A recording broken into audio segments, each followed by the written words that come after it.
Welcome to round one of the 2023 Rugby Europe Championship. We bring you tonight's fixture from the beautiful Stadio de Jamor in Lisbon. And it sees a rejuvenated Portugal side, fresh from qualifying for the upcoming Rugby World Cup. They host last year's trophy winners, Belgium. At this event last year, Portugal finished fourth, but they tied the champions Georgia in a thrilling encounter. And last time we saw Belgium was back in 2020, so it's fantastic they're competing again at this level. Such a pleasure to be here with you for this opening round. I'm Dallin Stanford and have the absolute pleasure to team up with Olympian and veteran on the Sevens World Series, former England international Tom Mitchell. So great to have your expertise with us, Tom. Super exciting to be with you, Dallin, especially as it's the opening day of the Men's Championship 2023. And I think we're in for some exciting rugby today. A nice matchup, Belgium, Portugal. I think there's going to be some exciting play, fast tempo. Looking forward to it. Yeah, absolutely agree. And a first as well for referee Holly Davidson from Scotland. There you see her in the middle doing the coin toss a little bit earlier with both captains of the side. So what do you expect from these two teams, my friend? Yeah, just a word on Holly Davidson as well, because she's been a hugely experienced referee. I've seen her a lot around on the Sevens circuit, of course, but most recently doing the World Cup where New Zealand beat England last year. So I think she's going to run a really nice game here. And as I've already mentioned, I think we're in for an opening one. So she'll let the game flow really nicely, I'm sure. Yeah, she will. There's a result from earlier, 67-27, Romania beat Poland. Let's get a word from both coaches before today's game.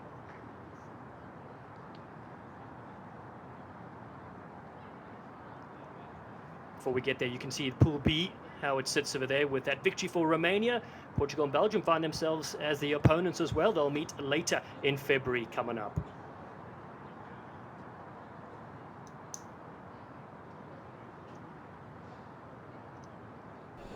Good afternoon, Patrice. How do you see this new Rugby Europe Championship 2023? What are your goals? It's a new competition, new format, 2 pools with 4 teams. We will discover how it works. It's really quite different of the Six Nations, but we didn't play against Belgium. Last time was 3 years ago. We have to show that we are much better now. It was a difficult game, and our goals. But every time we participate in a competition, we try to win. Then it's always the same. How was your preparation for this game, and what do you expect for today? The preparation was limited, but we've trained really well in a short space of time. We've had 4 days in Portugal. The Portuguese people have been good to us, and we want to go out today, and I expect the team to play like we've trained, with a lot of intensity, and we'll see what happens from there. Thank you very much, and good luck for the game. So you heard there from both head coaches, Mike Ford, recent in his first season with Belgium, and then Patrice Lagisquet coaching the Portugal side as well. 2 teams eager to take the field here. And let's first take a look at the Portugal side, Tom. Yeah, I mean, for me, it's all about this backline. I'm really excited to see that 9-10 combination. João Belo, and who's a sevens guy I've come across quite a lot, and Jerónimo Portela, who's a young 10. He's fast and he looks to play with a lot of without much fear. So those guys are going to lead them pretty well. And then the Belgian team, they've got a couple of big hitters up front, which will be exciting to see. Max Hendricks put himself about a bit.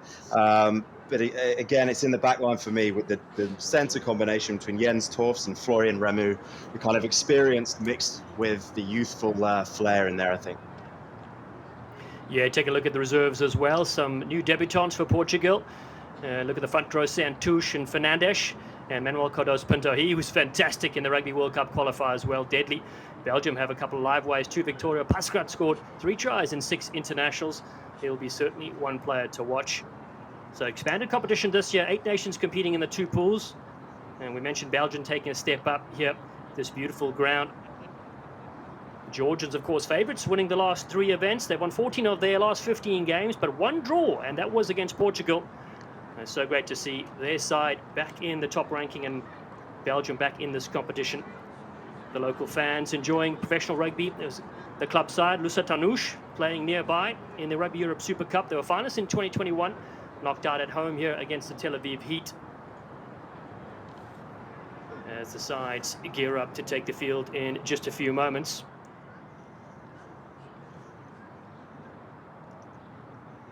Mentioned the Portugal side, coached by the Frenchman. Instrumental, bringing them back to the top 20 in the world. This will be his 5th year with Portugal. Mike Ford, well, his first official test match as head coach, defensive expert. He has so much to offer Belgium rugby.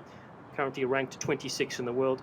And Tom, what a great occasion. You mentioned about these sides, have an opportunity to play international rugby and test themselves against the better sides out there. Yeah, and that's what it's all about. I mean, the development of this format and making it the 8 teams in this year is going to be a challenge. And I think we probably saw that with the opening game of the championship where Poland were quite convincingly beaten. And there will be games like that. But the point is exposing a lot of new players to this format and to this level where you've got the likes of Georgia who are knocking on the door of the top level of international rugby. And that leads for some exciting rugby. And I think, as we saw from the game earlier, there were plenty of tries, and hopefully we'll have the same tonight. Yeah, that's so great. And you mentioned that. I mean, Portugal, what a story they've been, of course, in this last year, and the build-up to that as well, going to the final road qualifier in Dubai at the Seven Stadium, where you've played many times. And there they, of course, beat Hong Kong and Kenya and tied the USA, but got through on points difference. I mean, it's just goosebumps when you think about their pathway to qualifying for the Rugby World Cup.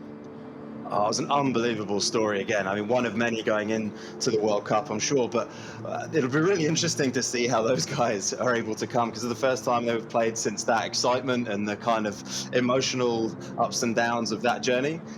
So whether they're able to channel it, I know there's been a lot of chat from that camp around wanting to prove that their place in the World Cup is kind of justified and worthy of holding down that place. So I'm sure there's plenty of motivation in the tank now that they can see that on the horizon. Portugal and Belgium take the field at the Honor Stadium known as the Estadio de Jamor in Lisbon. They open up their Rugby Europe Championship account for the year 2023. An excellent preparation for Portugal to face Wales, Australia, Fiji and Georgia and France later in Pool C at the Rugby World Cup. Belgium, a new opportunity for them to improve week in and week out against quality opponents.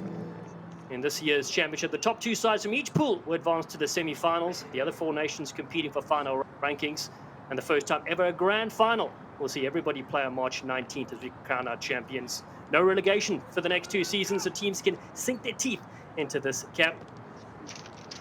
We'll get ready for the national anthems for both sides. The history as it goes, Portugal and Belgium have met 15 times, Portugal winning 11 of those. At stake this evening, the Colton Cup, handed to the victor in this rivalry. Portugal won it last in 2020. We now turn our attention to the national anthems of these 2 great countries.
What an occasion for both these sides, particularly for the home side, Portugal, with their fans, their family, their friends watching in. So their women's side playing earlier today nearby, beating Finland as well in that contest. Sides gearing up for this game. The Portugal side captioned by their veteran outside centre, Tomas Appleton. Well over 50 caps for his country. Highly experienced veteran, and so is Thomas Dienst for Belgium, their hooker. Yeah, got you now. Our referee in charge of this one. Group for tonight from Scotland. It's Holly Davidson making a debut in this competition. 2 touch judges working with her are Michael Todd and Finlay Brown as well. What a brilliant occasion for our officials too in this competition. 3 regular rounds in February before we head into the playoffs. And the women's side we mentioned from Portugal winning 39 points to nothing. A shutout against Finland. We're in the city that's known for its culture, history, food, festivities and beaches. With rugby growing quickly now thanks to the success of this national team. It's Portugal in red on the right of your screen, who will kick off with Nuno Sousa Getch, one of their stars. Captain. With Belgium to receive. Good. The Black Devils ranked 26th in the world. Portugal I'm all good on the 18. side, Toddy? Perfect. Thank you.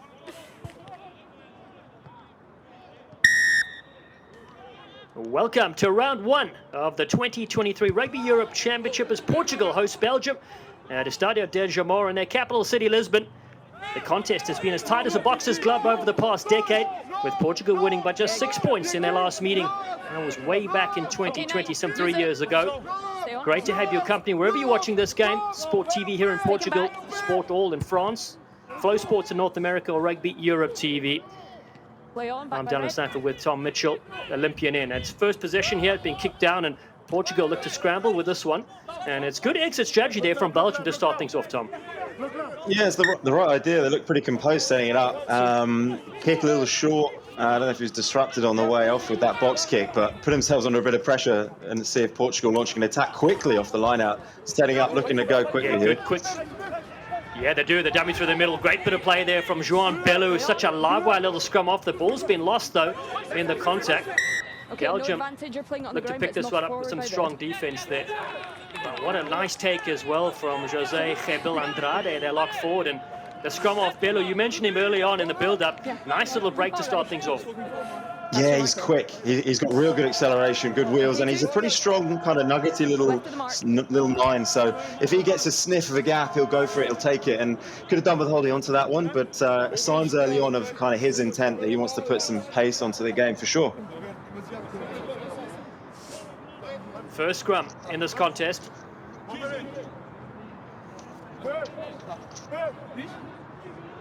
Just needed to hold on to that one. He actually, I don't know who it was coming from Belgium, did pretty well to snaffle that one, I think. Bind! He was looking very dangerous around the fringes. So, Costa, Haas Ferreira, Vliegen and Jadot. They're the tight forwards. Belgium, Hoofer downfield. It's a deep kick all the way to fullback. Zagec, who's inside his 22 and clears the kick, but that's a great net gain in the end from the visiting side.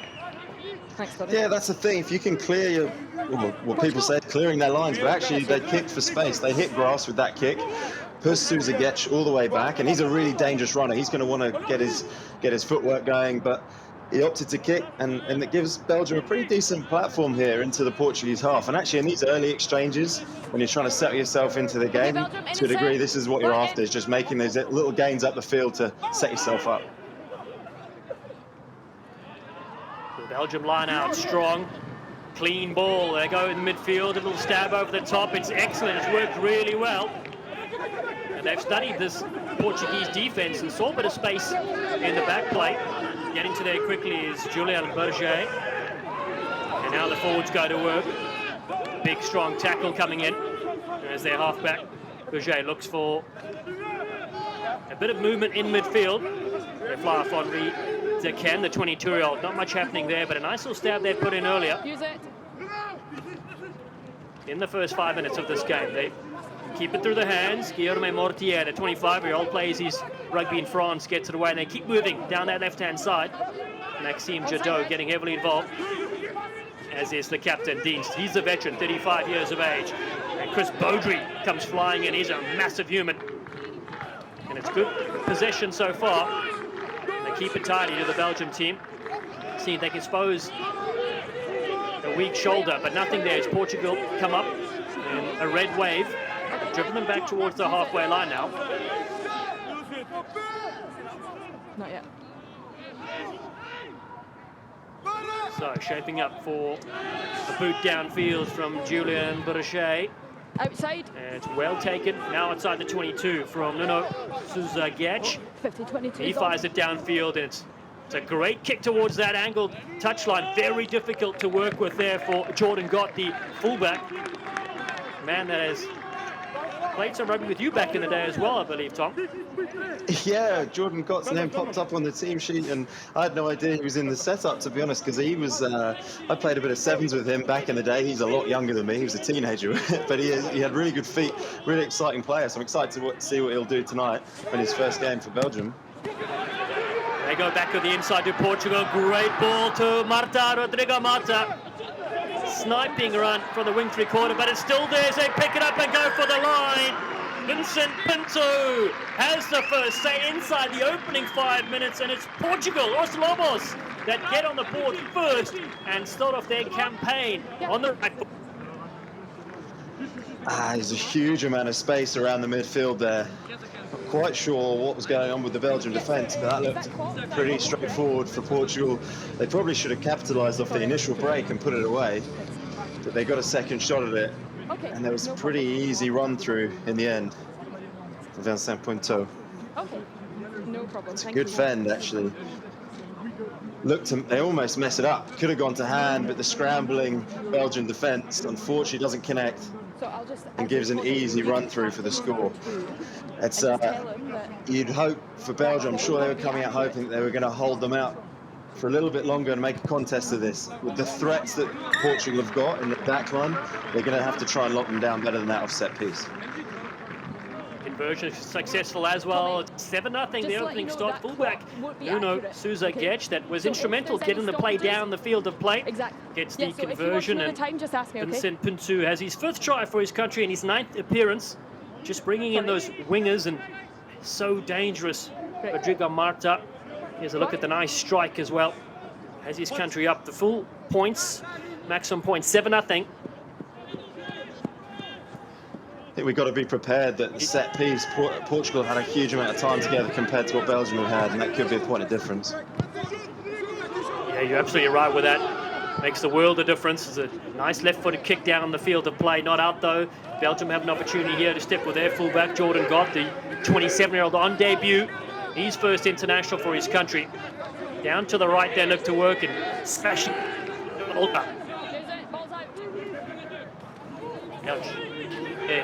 Big forward play. Makes the Mulder in as well. But Portugal get over this, and just strong defensive pressure there in the end, and Joel Granate pops up with it.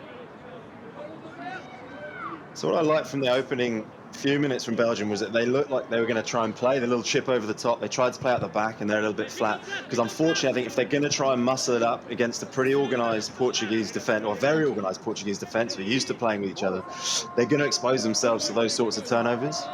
We see here is pretty isolated, that split second, and unfortunately, the Portuguese players are too experienced to miss out on those opportunities. Yeah, that time together proving valuable for the side. Martinez throws it off the top. It's nice ball from the hooker. Now looking back on the inside, Portela finds the wing three-quarter. Marta yet again. Marta just tackled. What a hit. Spilling possession. It was almost try number 2 for the Portuguese. And the clearance kick is a good one as well. Belgium can breathe again. Now, I might be wrong, but I think that was pretty much a repeat of the break from the first line out. Marta coming off his wing with the fend. Unfortunately lost it in that last-ditch tackle, and actually Jordan Gott did a great job of scooping it up and clearing his lines. Yeah, it really did. It was good pressure. That line out not accurate, though. But you're right, it was a carbon copy move, just with that left wing sneaking in. Rodrigo Marta, known as the Lobos Racer, the 21 tries he has scored in the last 25 matches. It's a really interesting challenge. You know, as you start to progress to the top level of rugby, the difference between the teams often becomes the ability to adapt in the game. So Portugal now faced that move twice. They've been cut open by it. Can they change what they need to in their defence to stop it happening again in case Portugal try it for a third time and go for a hat-trick through the middle? Well, Tom, I think you're absolutely right. It's about learning, right, as they get on, and maybe sometimes it's harder to learn on the fly, but you certainly know playing at this high level, playing all the sides in their pool is going to bode them well as they look to climb up the world rankings. 26 so far in the world. Mike Ford in charge, as we mentioned. So we'll see something new from them. And they're dummy around the fringe with a big number 8, De Mulder. Played in that game in 2020 against Portugal, so knows this opponent really well. He's a strong carrier, is the number 8. They go to their fly off on Reed de Ken, the 22-year-old. Hits up there hard. In Belgium, without 7 of their regular starters, some injuries to their side as well, so hence why you see 3 players starting their first game ever. Chris Baudry's one of them, as is Victor Andre and Jordan Gott, we mentioned. Possession now comes the other way to Portugal. Hold in front. Just looking to work their way down the field. Again, another life left footed. Out back. Chases are there for Belgium. Good take from the experienced Flav, Geronimo Portela, the 22-year-old. He has been absolutely fantastic for Portugal over the last couple of years. Lima, face mask is one man in front of him, flicks it off to speed Belgium. The space of Madrid and what they can try.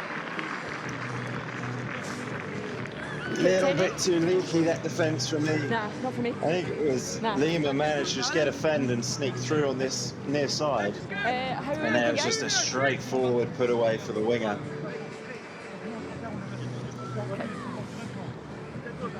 Just playing with pace, getting outside of that defender, bit of a mismatch in terms of position and skill set. Gets the fend on and executes. Nice pass just to finish it off. Easy run in for Mata. They've threatened with their wingers so far in the opening 10 minutes. Thank you. Rewarded with Rodrigo Mata's 22nd try. As Nuno Sousa lines up this conversion. Yeah, it really is. Plenty of possession for them. Still a lot to come. Under 70 minutes still left. Sousa 28-year-old. Played briefly with the Northern Suburbs in Australia. Lines this conversion up, and again the flags go up. It's the perfect start, 14-0. 2 converted tries for Portugal.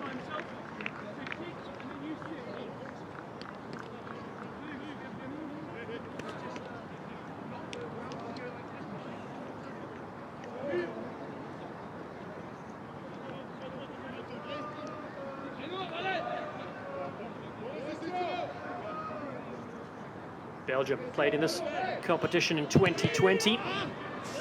Won one game in that tournament. That has been a while since they've winning that to their ticket. And they'll take possession back here inside their own half.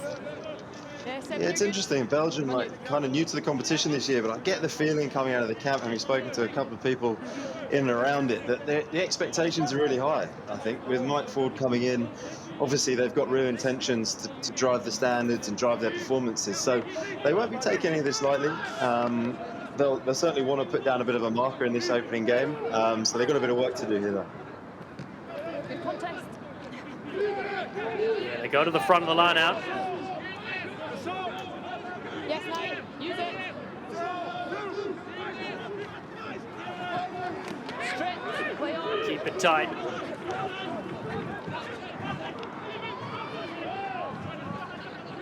Being pinched by Portugal. Now they go on the outside. Great bit of work. Their backs come involved as well, but Belgium get over this one. Really good defense in the end. That's brilliant scramble defense against a very slick Portuguese attack. They're really sharp, just putting the ball through the hands. A nice ball out the back of a hardline runner there, allowing the attacker for Portugal to get on the outside. I think it was Appleton was able to just make a break, but then got a little bit isolated as a result. Really quick in from Portugal to put pressure on that ruck and turn it over. Those are nice moments. After you've gone 2 scores down, you kind of got to feed off those moments a little bit, especially when you're playing away like Belgium are tonight. You need to feed off those little wins to try and kind of build your confidence in what is a new arena for a lot of these boys. Certainly help as they go to the back of the line out. Knock on, so Portugal take this one. And through the hands they go. Appleton getting involved there early on as well. Ball on the outside, looking for some beautiful steps from Sousa. Such a creative runner. Jose Lima in there also. Now the big number 8. And Thibaut de Freitas pinged. Penalty for Belgium. In front of the ball carrier. Similar to my previous point, these kind of moments mount up. They're under the cosh a little bit. They feel like they're scrambling a little bit their defence. They get another penalty, able to just settle things down. And all of a sudden, even though you're 2 scores down, you very much feel like you're into the game. And it doesn't feel like, a one-sided affair. Although missing touch like that doesn't help. Yeah, great bit of skill to keep it in play. Excellent stuff from the Portuguese side. Now in midfield, looking for a little goose step. They drift on the outside through their captain, Tomas Appleton, the 29-year-old. Plays in the Portuguese Premiership as well, international 7-star. Their forwards driving upfield. João Belo goes into the back line on the outside, and a good step. Pinto in there as well. He gets it back now. Vincent Pinto puts it to the kicker over the top. Belo is there. It sits up though for Belgium, who snaffled this attempt from the Portuguese side. Again, excellent work saving a certain try. Their back three working well in tandem. We saw Jose Lima and Vincent Pinto for the Portuguese side dangerous. This ball's loose. It's scooped up. Very close to the line, rolling over. Nicolas Martins. We're going to check to see how this looks. Just want to check, no knock on. You're going to need a replay. And then frame a for try. sure to know what's going on there. Perfect. It's been given. Not sure where that ball sped out from. Those are the ones that kind of hurt after they scrambled, as you say. Managed to regain possession for a portion of that play, Belgium, but then lost it again. Yeah, Nicolas Martins scooping on it, just keeping the pressure on. They get their third try already. Hard work by the big forwards.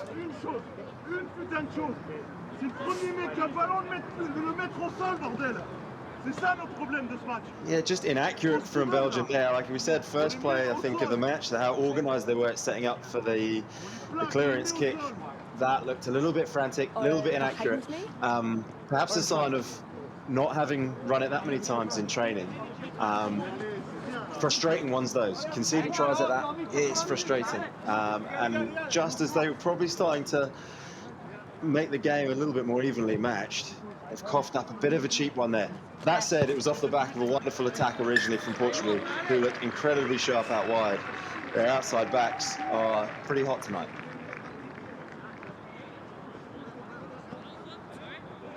These? We just get the boys to take a step at kickoff? Exactly. Thanks.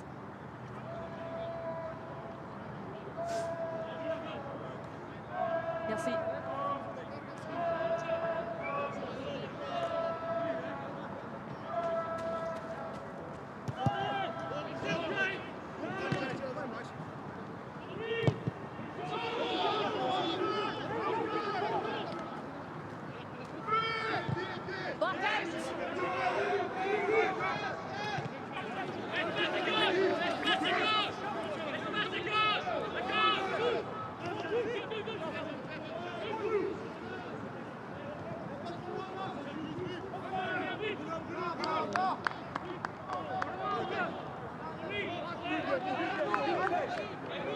A little bit loose, a little bit scrappy from Portugal there. That's going to be you.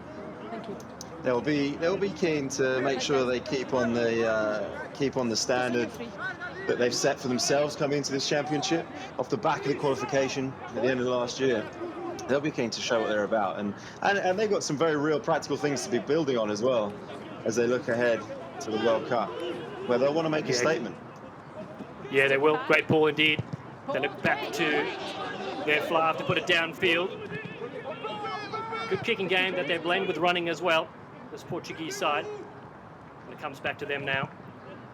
And again, just firing it down using the banana kick and towards the touchline. Great skill. Belgium can't go quickly there.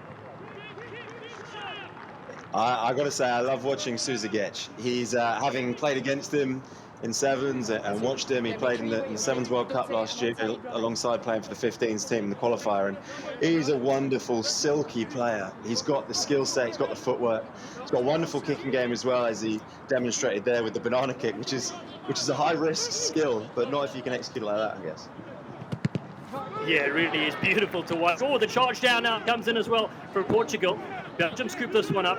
They do well to retain possession and not concede another score inside the opening 20 minutes, where they trail by 21 points to nothing in this round one clash. And Chris Baudry, a man who's one of 3 debutants in his side, 26 years of age, has possession as they go over the top on the ring. And it's well fielded by Portugal, the back three working really well, and they decide to run this Nuno Sousa Getch. Bit of open space as he heads towards the halfway line. There's numbers on the left-hand side. Davidson has the penalty, though, for A quick tap. Joan Bellu getting on with things. Portela on the outside. Here we go. The flyer one more time. Marta gets it back on the inside. Trying to pick it up, and Bellu comes there, and Denise almost had it. Bellu, though, with his forwards, very close to the try line. Portugal knocking on the door. And Madeira picks and drives. They've done really well to work their way up the field. Portela to the outside. And now numbers are plenty. And to finish in the end, Jose Lima scores the 4th try for Portugal, and they're looking fabulous. Yeah, pretty good execution of a huge overlap there. Suspicion of a forward pass potentially as they finished that one off, but obviously not picked up by the officials or was lateral. Belgium again, they're showing a lot of heart, a lot of passion, which is always number one going into an international arena, to scramble and hold them out, but unfortunately Portugal recycling too efficiently and then exposing the numbers that they had lined up on the outside. Once you get to that position where you're on your own line, very difficult to stop a team when they've set with their depth and they're able to put it through their hands and beat you on the edge. Belgium had a couple of guys on the end actually doing a good job from Belgium of rushing and trying to shut it down, but ultimately there just weren't enough men out there to keep them out. More difficult sideline conversion, and on the right hand side,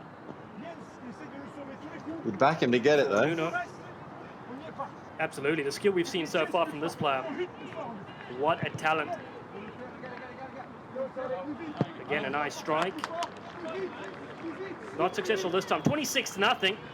But again, a wonderful full field movement for this Portuguese side, looking so dangerous.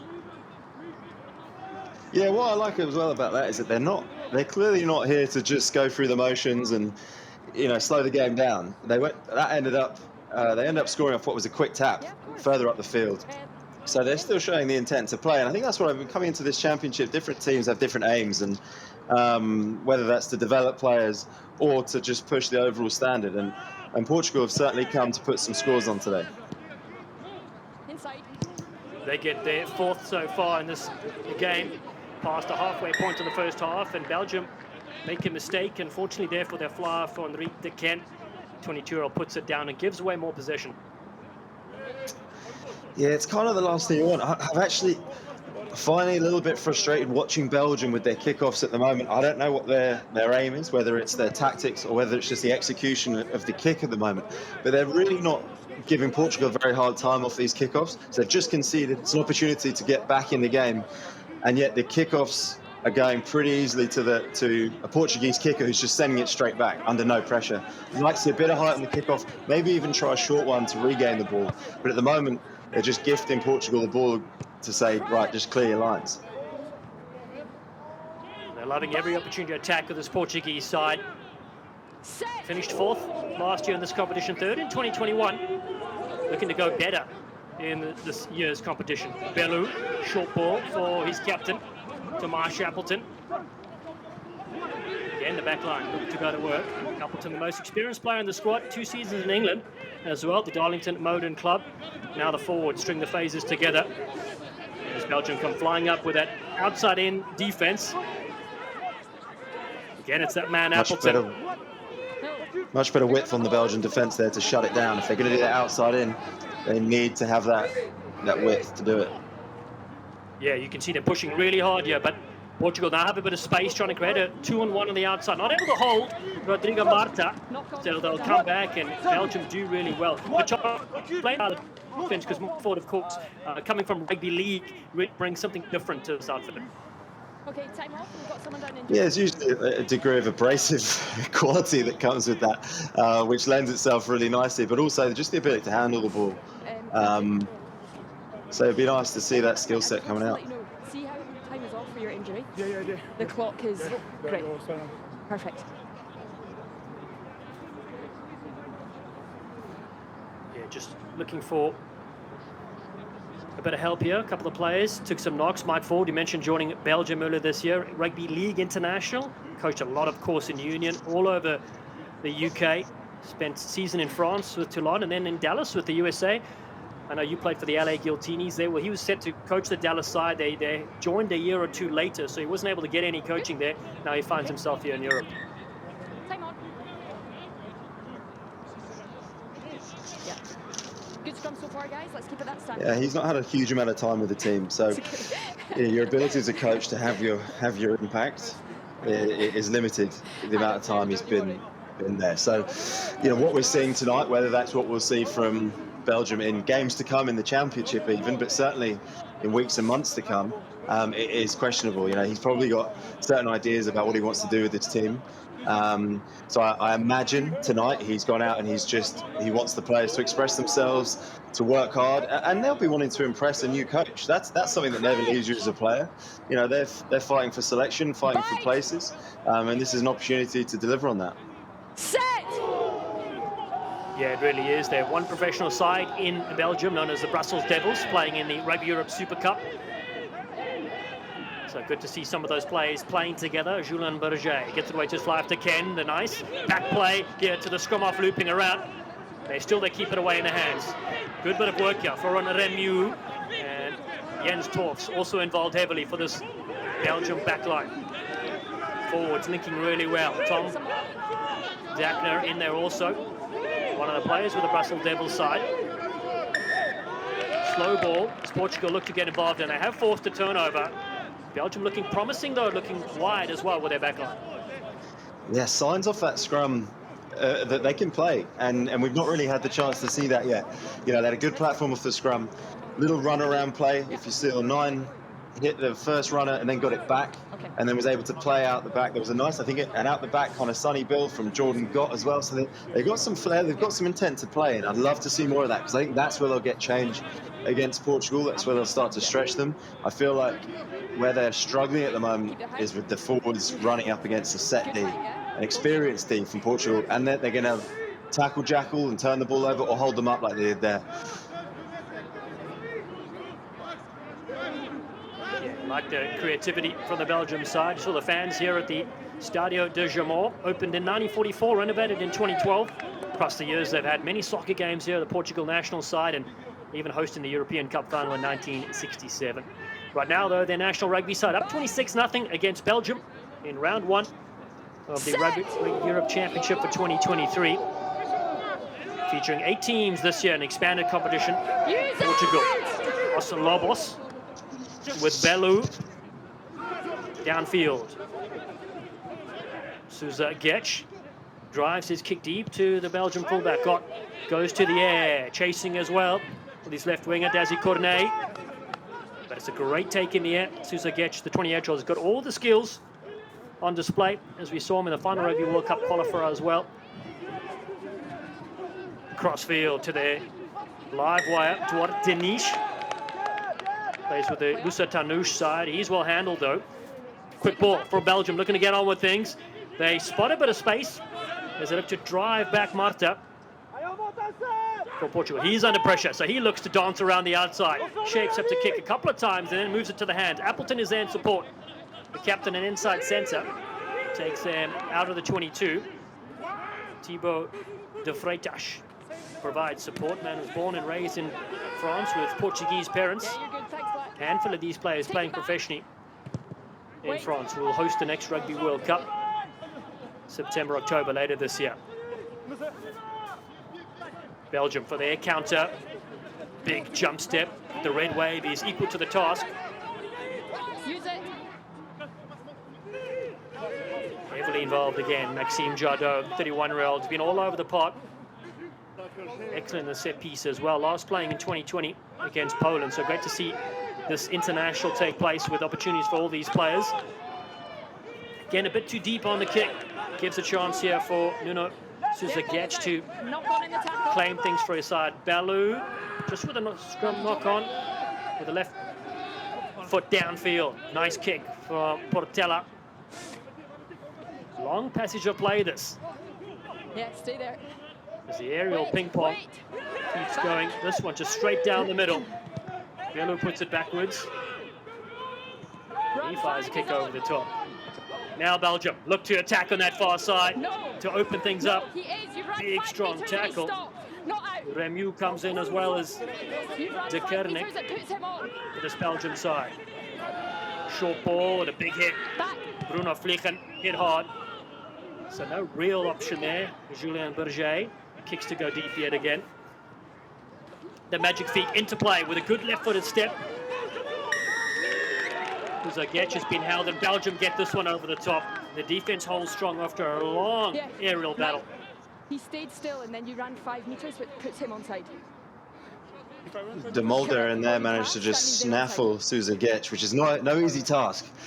We've seen those naughty feet beat many a defender over the years. They did a good job there of just getting their connections as defence, snaffling him, and then, I'm not sure it was, one of the Belgian players getting over for the steal. We'll see it here. He just has to stay still.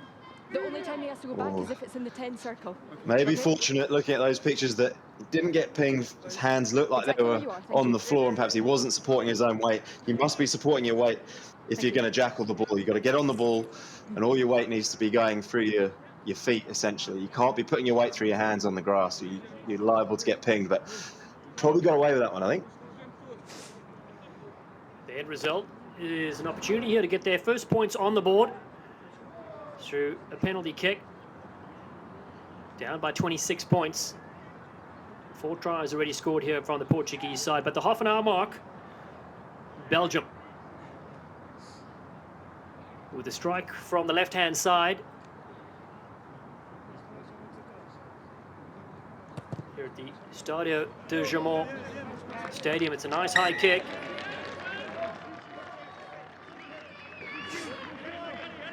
That's nice, getting on the Flags board. go up. First points for Belgium. Yeah, great kick indeed. Florian Remu getting it done, the outside centre. Yeah, he's one of the younger guys in this Portuguese outfit, but he runs good lines and he makes good reads, but he's also got a decent nudge on him.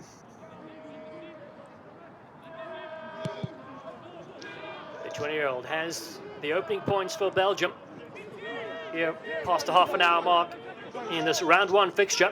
Belgium receive it just outside their 22. Okay, 9, use it. Remu, who plays with their Brussels Devils side in the Rugby Europe Super Cup. The Portuguese equivalent is Lusitano. They play nearby here in their home ground. One of the top sides are Lusitano, where Brussels Devils usually only win a game a year in their competition, but they're looking to improve that. Portugal flick it through the back door. David Costa does well.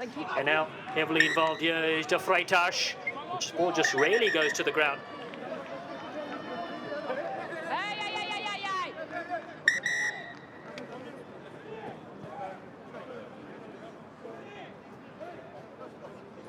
I always like it when the big boys step in when one of the little boys gets a shove. As one of the little guys during my career, I was always grateful for that. That's brilliant. Yeah, well, that's the thing, the big heavies helping us out. Both of you, yeah. It allowed me to just stand behind the melee, just chirps it in, knowing that my bigger teammates were going to be doing the business. Yeah, for knock-on. Yeah, there it is, just standing up. Big shot coming in there from Tomo de Mulder. Well handled by referee Holly Davidson as well. Now, Tom, in the sevens game, what would you do? There are not as many bigger forwards with you in your side. No, and most of them are usually knackered, so you're never sure whether you could rely on them or not. I always had a knack of starting things with the bigger guys as well, so there's probably something wrong with me. No, please, when I was commentating, you seemed always the politest, the nicest, the leading by example. Also great hairstyle. That's why we nicknamed you Mr. Hollywood when you're playing in the United States at the LA Giltinis. It's been great to follow your career and finish in Cape Town at the Rugby World Cup Sevens. Now here you are in the broadcast booth. Great to keep that rugby IQ alive. Belgium now with the scrum, the Black Devils as they're known. Fresh from those points they've just scored, Tomo de Mulder. He has a crack around the fringes, aggressive ball carrier, brings the physicality, much needed at this level for the side. Julien Berger. Around the fringes he worked with Chris Beaudry. It's another big frame, and penalty will allow them to work their way up the field.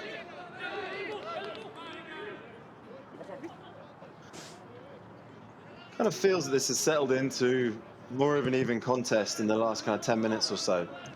Obviously, Portugal still pretty strong on the scoreboard, don't get me wrong, but just feels it's settled into more of a contest, and hopefully Belgium will build on that feeling now. Decent field position here with the line out. Let's see what they've got up their sleeve. Probably limited in terms of their options, I imagine, in terms of their line out calls, their backs plays. The timing might not be quite right, but the key thing here is just to try things. See what they got in the locker.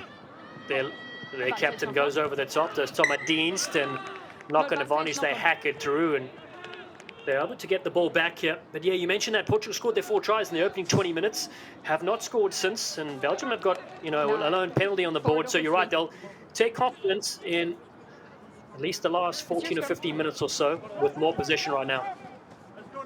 That's okay. We'll wait.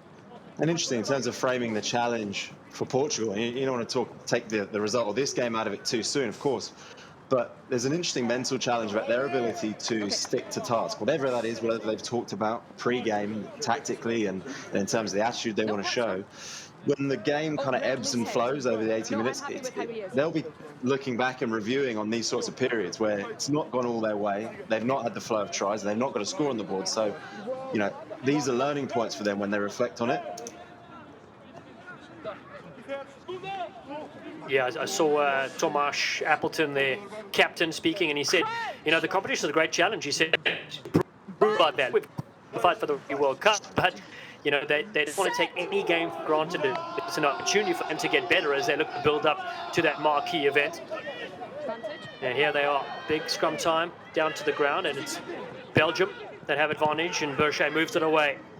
De Can puts it over the top. The stab kick worked earlier in the game. This one is a longer kick and races towards the touchline. They'll come back here, no advantage coming. 3 overextended, collapse. Another little interesting kick through. It definitely looks like they might get some change out of it. And sometimes when you're up against a pretty organised defence, putting the ball in behind creates a bit of chaos, a bit of uncertainty with the bounce of the ball, and it can be your best friend sometimes. Which would you prefer? It's not about being defeatist, and not back yourselves to run around them or run through them, but it's just creating a different option, making the Portuguese defence hesitate slightly next time on their line speed or whatever it is. So, because you've kicked it dead, they can either have the scrum here instead of the penalty. You're 15, kicked it dead. No. I thought this was the case. So Holly Davidson explaining there that Sousa Getch, the fullback for Portugal, actually kicked that dead, which means the resulting option for Belgium then becomes the scrum 5, or that they can have the original penalty, which was back up the field another kind of 30 or so metres, 40 metres. So they've opted to have the 5-metre scrum, which I think is a good call.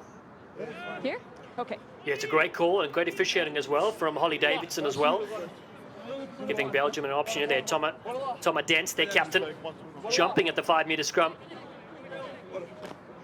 Their best attacking opportunity yet in this game, and their crowd here thoroughly enjoying this occasion with 3 to play in the first half. It's Belgium with Bruno Vliegen, Maxime Jadot, and Thomas Dienst up front. Look for the big number 8, Thomas de Molden. Very active so far in this game. So here we go. Bind. Set.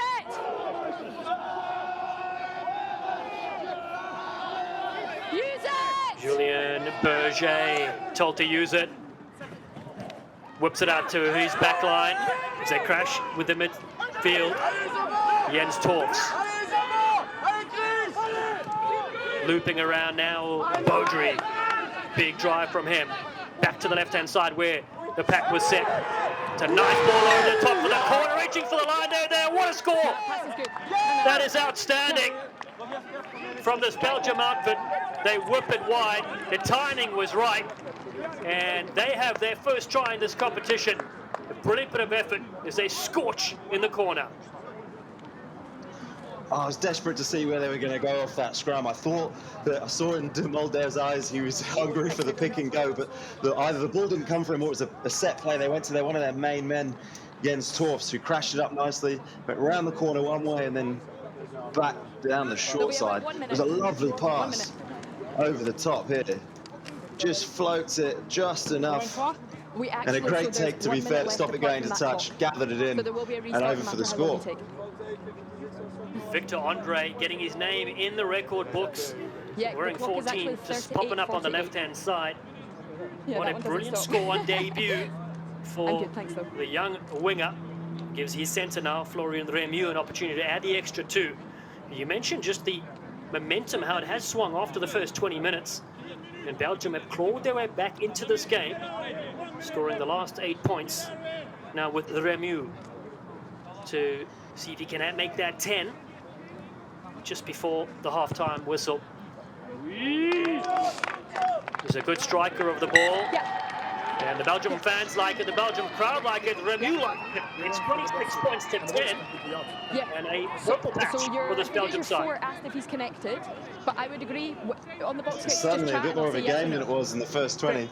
And just another word on that try, the skill set from Andre there to gather that ball in. He had to be flat on the play so he could get outside that last defender. As a result, he had to reach behind him to gather the ball in. It's almost got it NFL style, one-arm grab. Really nice. Threw it in and then dived over the line in the corner, which is always a nice one for those wingers. Brilliant highlight for Israel and for his country as well. We'll likely see a lot more of the youngster, just 24 years of age. One of 3 debutants for this Belgium side. As again they go downfield. Portugal range up for a counter-attack here as Portela. He whipped it wide and jumping up just to claim this one, landed okay. Portela now picks up and goes around the right-hand side himself. The Flav spots a bit of space. He loops now nicely over the halfway line. Oslovos, side ranked 18th in the world, bring the pressure, they turn it back on the inside. There's always space there, stepping in. Suzagach, an excellent carry from the fullback. But Belgium pinched this one, they got all over it. So Iceland was the fullback from Portugal. They're able to keep their hands on the pill. Can they get to the halfway point here? Trailing 26 points to 10. It's another boot downfield. I feel like it's danger because Portugal keep having possession here that they can work with. They range up here. The Freitas finds a bit of space and almost free there, Rodrigo Marta, and then through the legs they go. Pinto flicks it back. They may just clear their lines here. A lot of defenders in front, so they go downfield. Belgium is there with Desi Cornet. This one finally goes out of bounds, and that is the half-time whistle. Wow, an excellent 40 minutes we've seen here in this Rugby Europe Championship Pool B fixture. And Portugal came out of the gates flying, scoring the first 4 tries, but Belgium have come back. Got a penalty and a try of their own. Half-time score, 26 points to 10. Portugal lead Belgium here at the Honor Stadium in Lisbon. Very exciting first 40 minutes and contrasting styles as well coming into play here, Tom. Yeah, I'd say that was an awesome last passage of play to watch, just for all the fans. When it's that open, I think it's super exciting. And it kind of potentially shows that Portugal have been drawn into a bit of a scrap, which they might not want to do, even though they're happy playing open and playing a loose game. They're certainly in a game, and it'd be interesting to see what the chats are at half-time and how they approach the second half, whether they do try and tighten it up rather than playing with quick taps or playing the loose game. Yeah, intriguing battle at our hands indeed. First 20 minutes, you thought Portugal were going to run away completely with this game. But other ideas, Mike Ford and his side from Belgium had to do a lot of tackling as well, because possession early on, especially when they got into the wide channels from Portugal, with Rodrigo Marta and Vincent Pinto, and Suzagach has been outstanding with ball in hand as well. A lot of opportunities. So let's take a look at the match stats so far. I mentioned 4 tries to 1, and Belgium clawing their way back into this game. It's great to see them weather the early storm. Tries from Pinto, Marta, Martins and Lima for Portugal, and Victor Andre scoring a fabulous try for the Belgian team as well.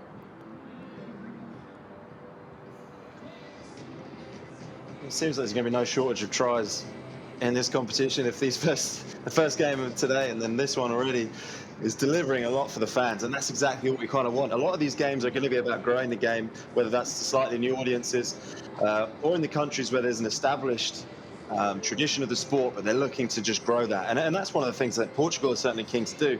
You mentioned Appleton, what his approach to the game. And so much of what he's about is building and growing the game in his country, and he's very passionate about that.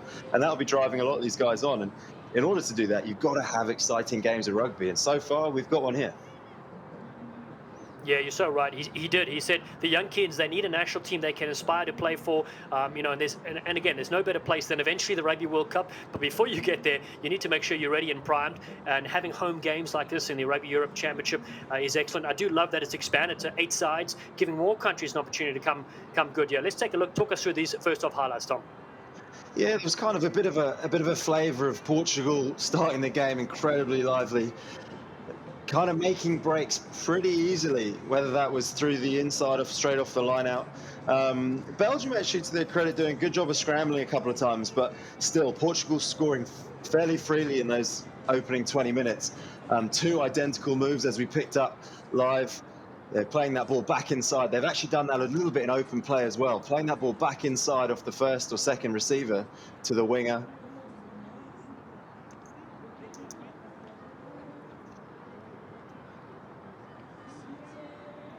It all felt very much like one-way traffic for a while. And even Belgium, unfortunately, that one. There's been a few of those where Belgium can just afford to take a little bit more time setting up their exits if they're going to set up to kick. So sometimes they're rushing, and that's just a bit of composure. But at this stage, Portugal were running them freely, enjoying moving that ball to the width. As we said, the wing is enjoying a bit of space, enjoying a couple of tries already as well.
Lisbon, Portugal welcomes you back to Stadio de Jamor, also known as the Honour Stadium, where Portugal hosts Belgium in the opening round of the Rugby Europe Championship. 8 countries have high hopes of winning the competition this year.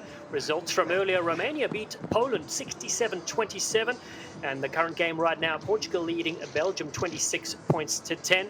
We have 2 different pools. Tomorrow, Georgia play Germany and Spain against the Netherlands as well.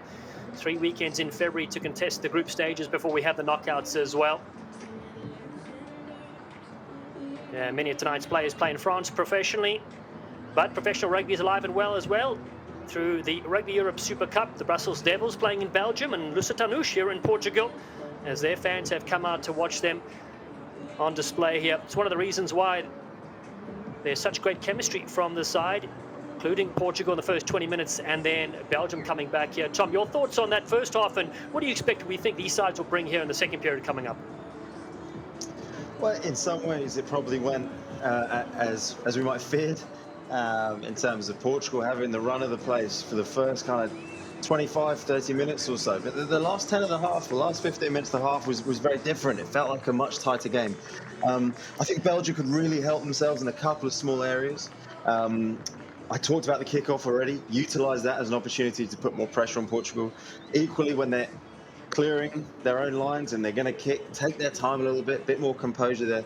And also just finding the balance between their kick and their run game when they have the ball. And you don't want to constantly be kicking the ball away, because Portugal be pretty comfortable with that, especially with some of the threats they've got in their back three.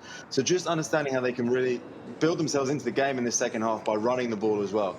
And it needs to be high tempo. They almost look like they struggle most when they slow the ball down. In 15s, it's really tricky to build that momentum again, often when you're slow at the ruck, to then try and generate the pace of the play, the tempo of the play is a struggle, and at the moment they are struggling with that. So if they can keep the ball playing nice and fast and just see how they get on when they move the ball a little bit wider, it'll be a good test for the Portuguese backline, I think, to defend and have to do a bit more work on that side of the ball than the amount of enjoyment they've probably had with the ball in the first half.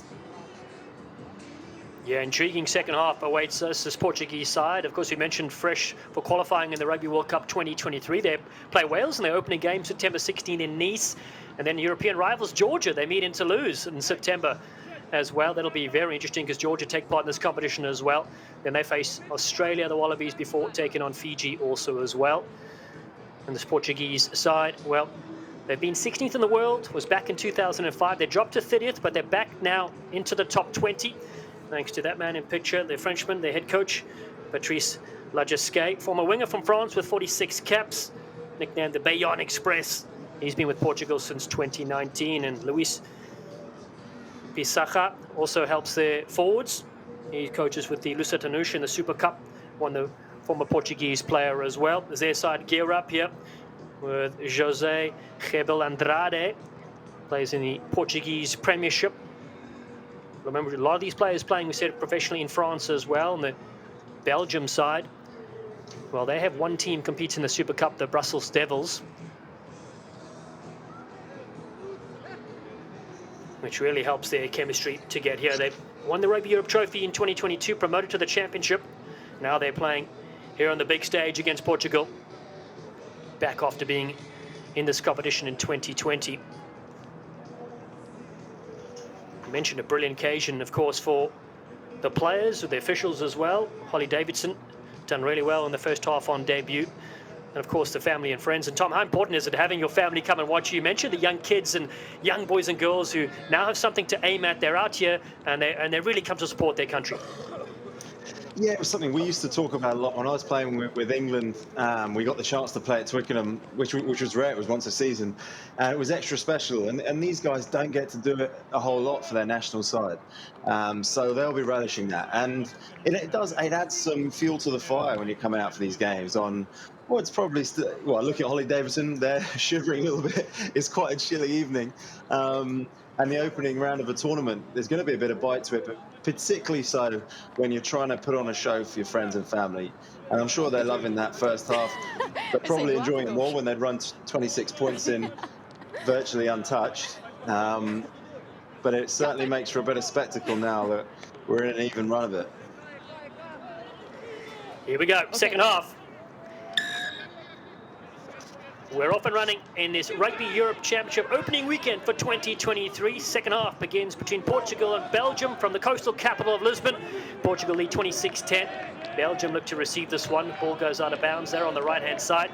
I'm Dallin Stanford with Tom Mitchell, the Olympic medalist from Rio Games and a legend on the HSBC World Rugby 7 Series. Always great, as you said, Tom, to have you insights. It's nice. I have had a foray into the 15s game as well more recently, so hopefully know a little bit about what I'm talking about when there's a few more players on the field as well. No, of course you do. Always elusive, whether it's the 15-man game or sevens. Here comes Belgium now, who've ended that first half with a brilliant try from Victor Andre, and they got a penalty as well from their outside centre, Florian Remu. They go to the sky, though. And a big shot coming in, the ball flicks free. And Vincent Pinto is a marked man in that corner. And this Belgium crowd come alive. Yeah, it's one of those things that I'm sure will have been said, because it gets said all the time in the rugby change rooms about making a statement when you come out at the start of the second half. Now, whether there's actually any, sports psychology that backs some of this up when you've still got 40 minutes to play, I don't know, but I'm sure they will have been talked about. So I'm sure they'll love that. Get on top of the back three of Portugal, which I said are a threat, and bundle them into touch to give themselves another platform here. Yeah, they've started very positively here in the second half. And Thomas Dienst, their captain, piles in. Ball spits free and flicked out. Julien Berger moves it to the right-hand side, looking to cut up the midfield. Great bit of work. Florian Remu and Jens Torfs working well in tandem, the centre pairing, as Maxime Jadot arrives now. Looking to step around the fringes. Their flyer for Henri de Ken. Plays in the Belgium League. 6 caps so far to his name. The forwards keep it tight. Belgium really weathered that early storm. Now they try to string the phases together. Advantage, 11. Portugal, such a strong side on defense, but the advantage here comes from the Black Devils. And they get the opening penalty in the second half. I think they needed that penalty because, like I was saying at half-time during the break, when the ball slows down, it looks like they're a little bit stuck on ideas about how to generate the momentum again for their attack. And it's what happened there. They look really nice. They nearly penetrated a couple of times with runners through the middle of the Portuguese defence. When it slows down, they just look a little bit slow to set, a little bit out of ideas. So I think they'll be grateful for the penalty here, a chance to have a shot at goal, it looks like. Yeah, it's the rising star, Florian Remu, just 20 years of age, given the opportunity. He was one of the best players in the Rugby Europe Under-20 Championship a couple of years ago, and this is why they got the penalty. 3. If you're in front of the ball, I don't want to... He tackled me. No, he didn't. No. I'm sure. So it gives a good chance for this youngster. Can play in the back 3 as well, Ken Remu. This is his 5th appearance for his country already at that tender age. Struck penalty and a conversion in the first half. This to cut down the deficit in this Pool B fixture. Cool evening in Lisbon.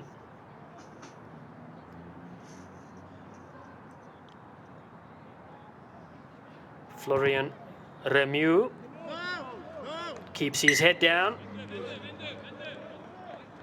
and doesn't raise the flags on this occasion. It was a nice looking strike.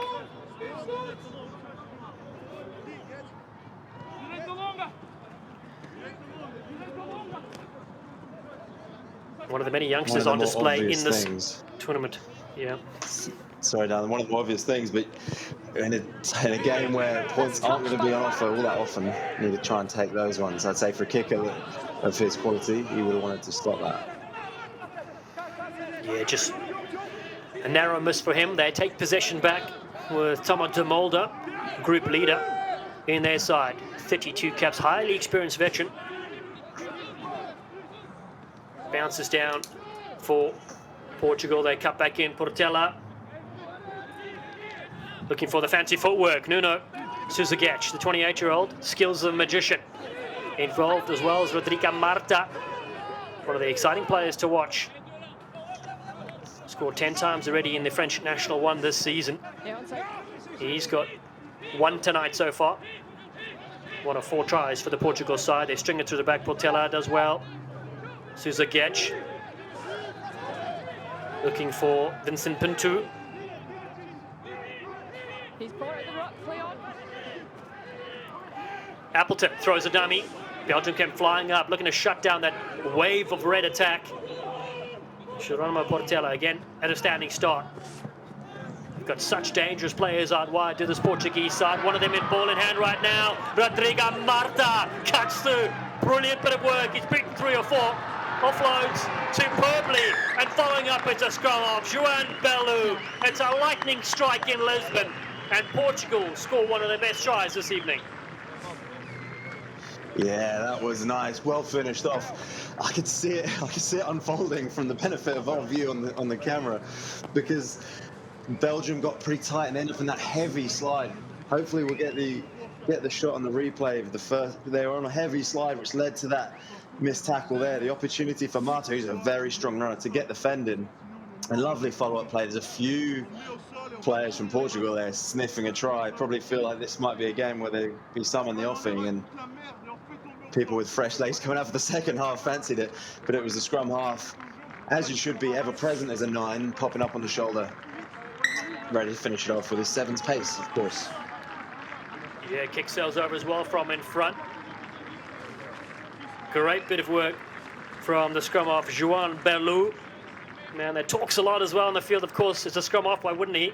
And the fullback, Nuno Souza Ketch, adds the extras. Nothing wrong with talking a lot, Dallin.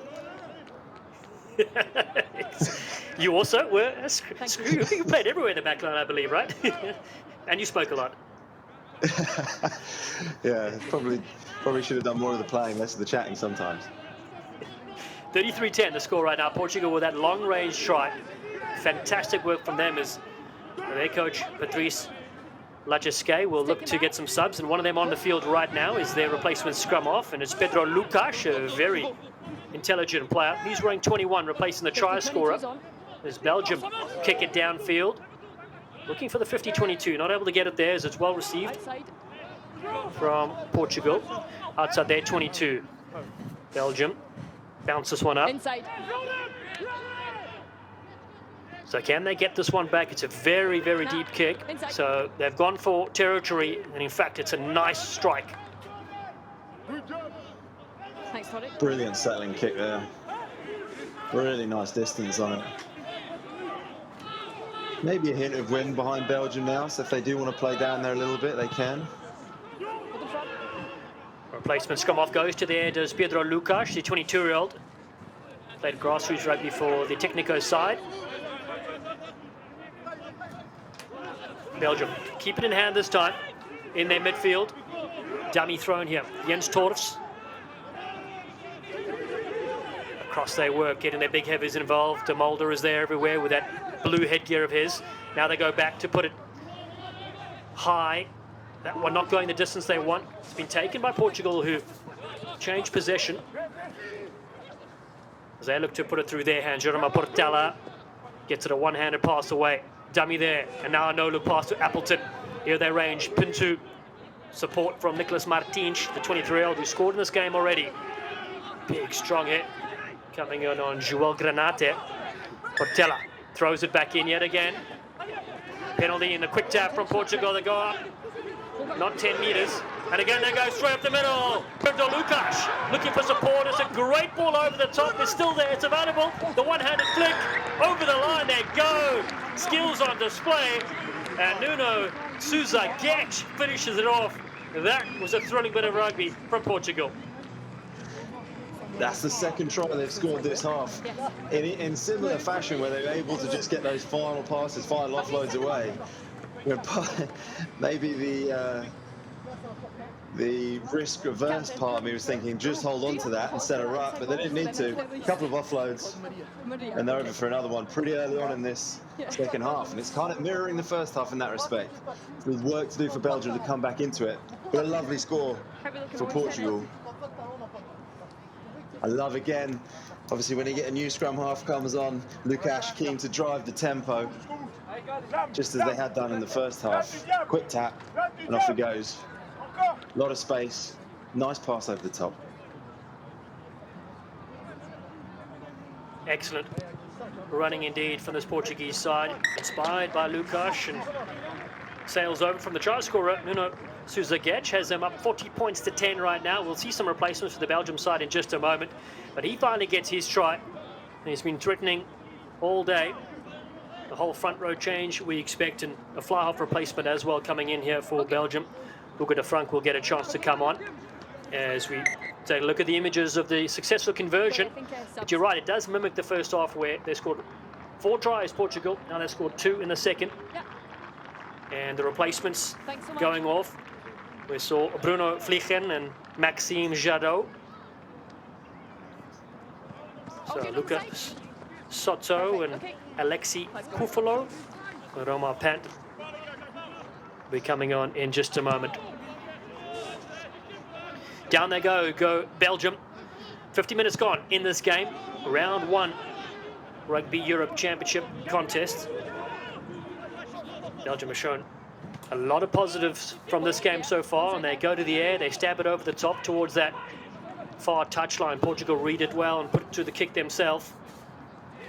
Back and forth stuff, and eventually it does come into the hands of Belgium. They set up a contact point, looking for Chris Baudry. He has it now, does the tall Tumba. But the play, a lot of the rugby so far in their half, so forced to kick. It's been touched, so everybody's back on side. It's a take there from Rodrigo Marta Okay, take a set. for Portugal. Lucas finds his number 8. Behind the back play they go. Bounce ball. Still there on this front side. Pinto. They work well there with their loose forwards, but Belgium get their hands in and pinch possession. Strong defense from them. They can be proud of that. Okay. I think Lima was trying to get some more change going on the outside of the kind of scrambling or sliding Belgian defence there, but hesitated on the offload off the floor, so showed it, kept it into his chest, didn't give it, and as a result, there's a second there for the Belgian defenders to get over the top of it, and Holly Davidson pinged him for holding on the floor.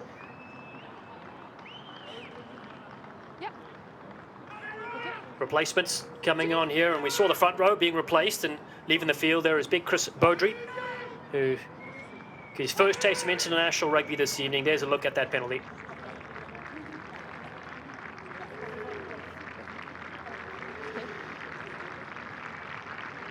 Basta comes onto the field. Second cap for him. He replaces Baudry in the line-out department. But injury trouble as well. Yep. Hopefully you'll be able to just get in amongst it. Sometimes you just need that. Get you into the game up front.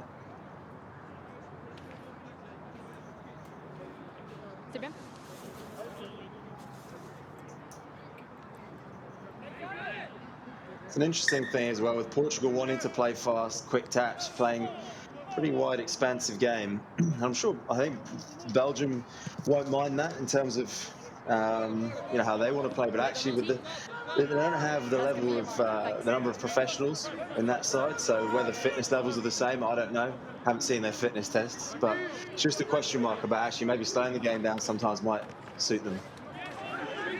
Yeah, in times like that as well, not accurate when they needed to be. The replacements coming on there, and Alexi Kufalo overthrows the lineup, but they do get possession back, so now they can get their replacements.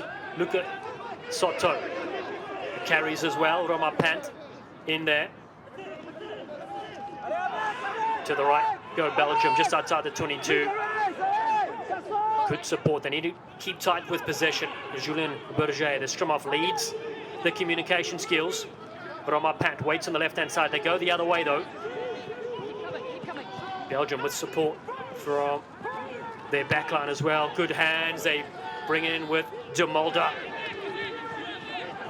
And hard carries up the front. That is Roma Pant now, the 32-year-old veteran. De Mulder yet again. One-off runners. They're proving to be effective. Portugal look to get hands on the pill. Not able to steal it, though, as their backs stripped to the other side. Jordan Gott getting involved. They put the kick through just for the corner, and it'll roll out. I like that passage of play from Belgium. When they're able to keep the tempo high, the speed of the ruck pretty quick.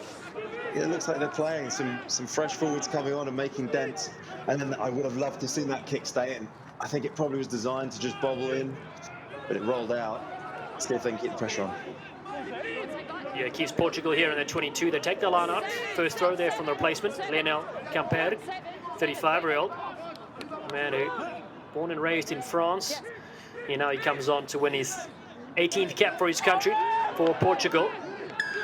Scored 6 tries so far in this game, but Belgium, they sniffing the try line and they tap and go. De Mulder goes himself. Komar De Mulder getting very close, but then the error creeping in.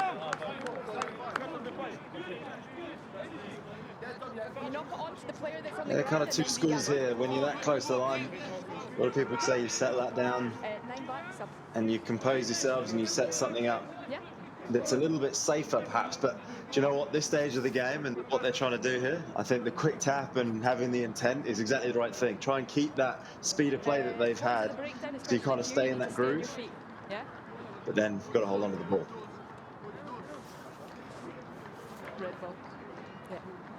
Just getting a bit too excited there, close to the line. Of course, one of their big carries has been Thomas de Molden.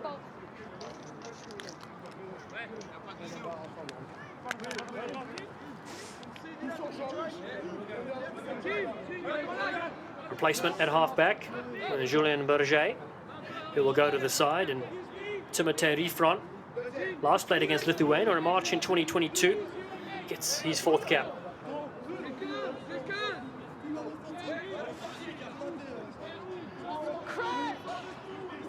Portugal looking to clear their lines here. With a feed from Pedro Lucas, played in the Rugby World Cup qualifier. Debuted a few years ago, 2020 against Romania. Also the Lushatanouse halfback, to the left boot they go with Portello. Just having the luxury of having a left-footed kicker down that side. Works out well for them. Okay. Yeah, always nice to have those options if you have a right and a left. So you can actually take the kick off the first pass from the base of the scrum. I'm always a fan of, if you're going to kick from there, no nonsense, just get it gone off straight off the scrum rather than mess around with the carry if you can avoid it. Is there more? Okay, let's play.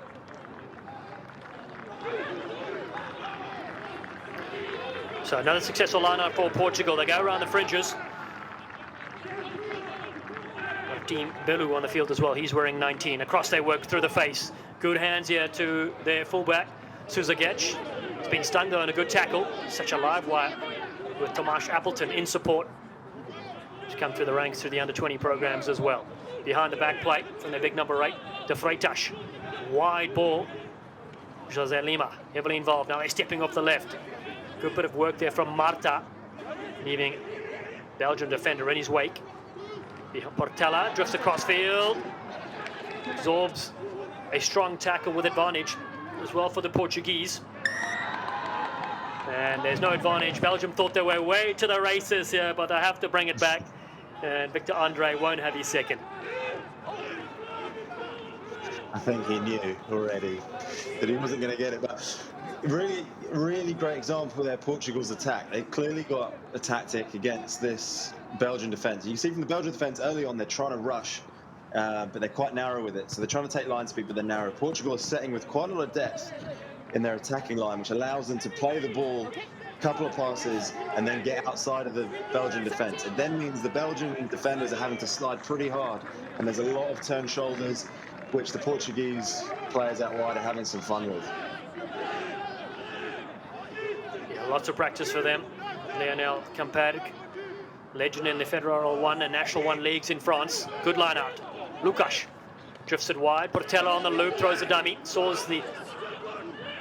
Sees the Belgian defense flying and flooding the lanes. Now, Appleton cracks on the speed as the inside center. Portugal looking stronger. Behind the back they go as replacing Martin Belu.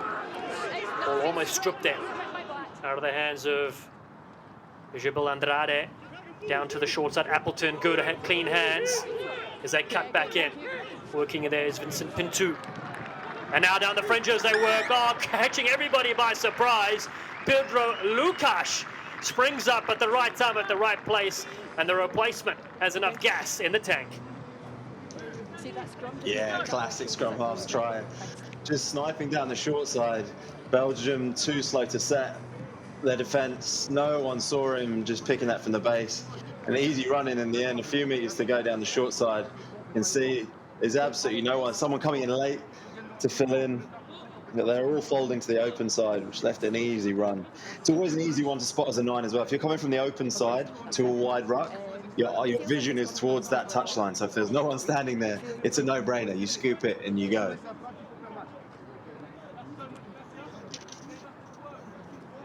Worked out really well for the replacement. Pedro Lucas, his first international try in his 12th appearance for his country. Mentioned how good he's been for the Lusatanouse 15, the professional club side that plays in the Rugby Europe Super Cup competition. 45 points to 10, with the 7th try being scored. And an excellent conversion from the sideline as well. 47 points to 10. Nuno Souza Getch, just wonderful foot skills. Yeah, he's actually, we haven't seen a huge amount of him running. Belgium have sort of obviously ID'd him and snaffled him up as soon as he's been on the ball. He's such a silky player, and actually was a link man a couple of times in that Portuguese attack, which has allowed some of the other guys out wide to take it on. They look dangerous. They look like scoring when they play to the edge. Yeah, this is the biggest margin of victory between these two sides. 6 points separated them last time in 2020 when they played for the Carlton Cup. And before that, Belgium won in 2017. That was their last time they were victorious. Good stepping again. Oh, excellent bit of work. They're busting through here. Vincent Pinto finds on the inside. Martins ranging up on the outside. The back play, superb to Lucas. He's hit hard inside the 22. Portugal continue this immense pressure and wave. Flick through the hands. They go over the top. It's been pinched, but offside play, and to the pocket we go.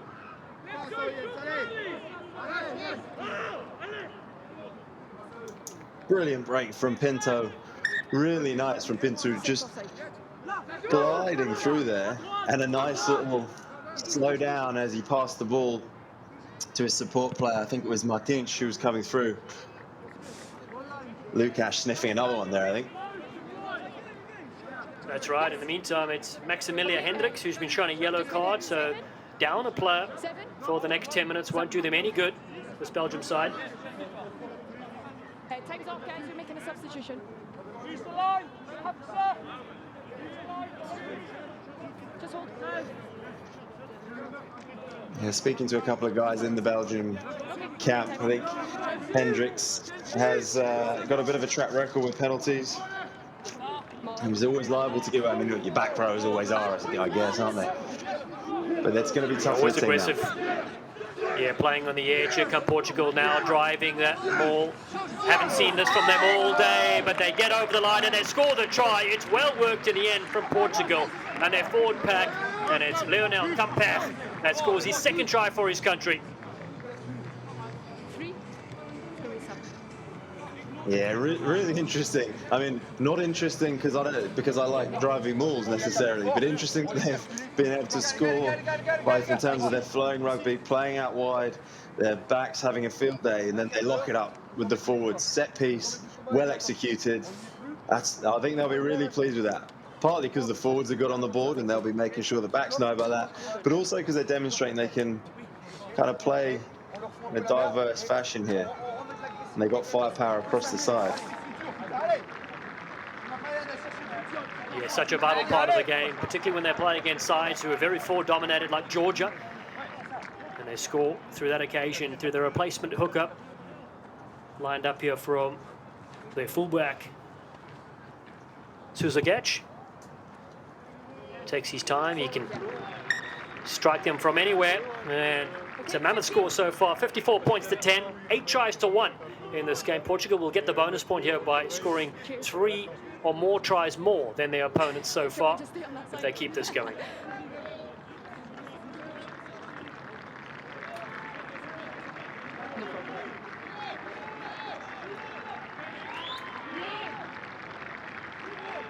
Does someone come off?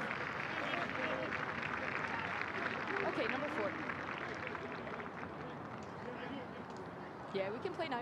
Belgium down with that player. Will get us restarted here. Final 17 minutes of this game. Jose Lima, he goes to the side. So both sides using their bench effectively in this opening round of the Rugby Europe Championship. We saw Romania earlier beat Poland, and now Belgium with ball in hand. See if they can get something else out of this game. Scored 1 brilliant try so far through Victor Andre, and the short ball is good as they bring in Baska behind the back from De Molden, looking for a little step out wide. Hugo de Frank taking over the playmaking role. Good, thank you. Basta doesn't get it. Good, misses him to Roma Pan, the 32-year-old. Now the forwards working in their groups of 3. Okay, 9. Options both sides as their replacement scrum off Timothée Rifon finally finds his forwards. Robin Vermeersch is on the field also. First player. Portugal look to pinch this one. They get over it, they certainly do. And Nicolas Martins was in there as well. Good work. Lucas goes wide. Quick hands there from Antonio Vidinha, who's on the field. And now Portugal looking to open up on the outside. Excellent interplay. Advantage Rick forward between by their Rick. forwards and backs. Advantage But now over. it's been pinched by Belgium. Fairly open game so far. They flick it on that far side. Supporters, they kick it down the fringes. It's a clever little stab. It's taken Oh, back and by sliding Rick. in. It's a close one. It's been taken in by Portugal. So in the end, stunning bit of work from Belgium. They take possession back. No. Yeah, nice little foot race down that far side. Timothée Ruffon coming on with his fresh legs. He almost tried to buy it and scored that. Wasn't particularly convincing. Okay, time off. Portugal will be disappointed with that attack. They had turnover ball and a lot of space to play with, and actually ended up giving it back to Belgium. Whoa, close one.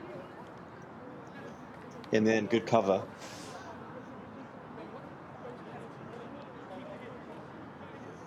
Yeah, Tom, while we have a second, a couple of players from each side that have stood out to you in this game so far.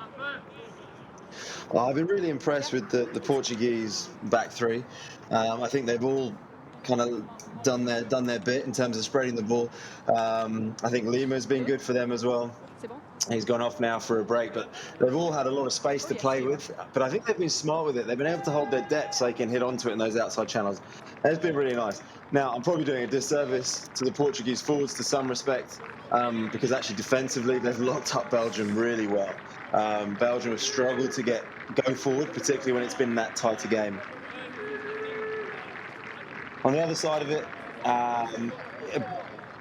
all the Belgian players have been sticking in it.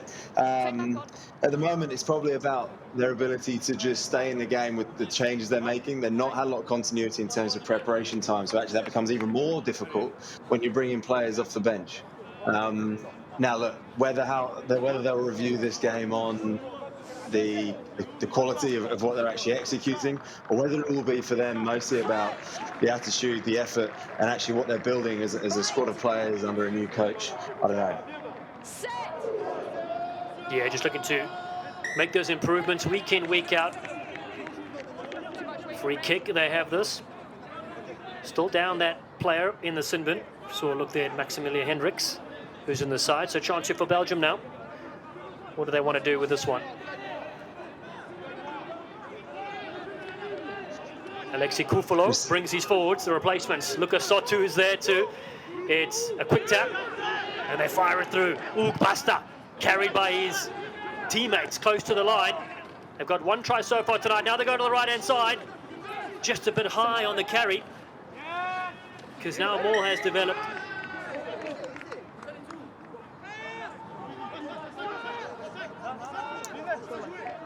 I was wondering whether we were going to see something funky from the tap play, which we're seeing a little bit more of now in rugby around the world.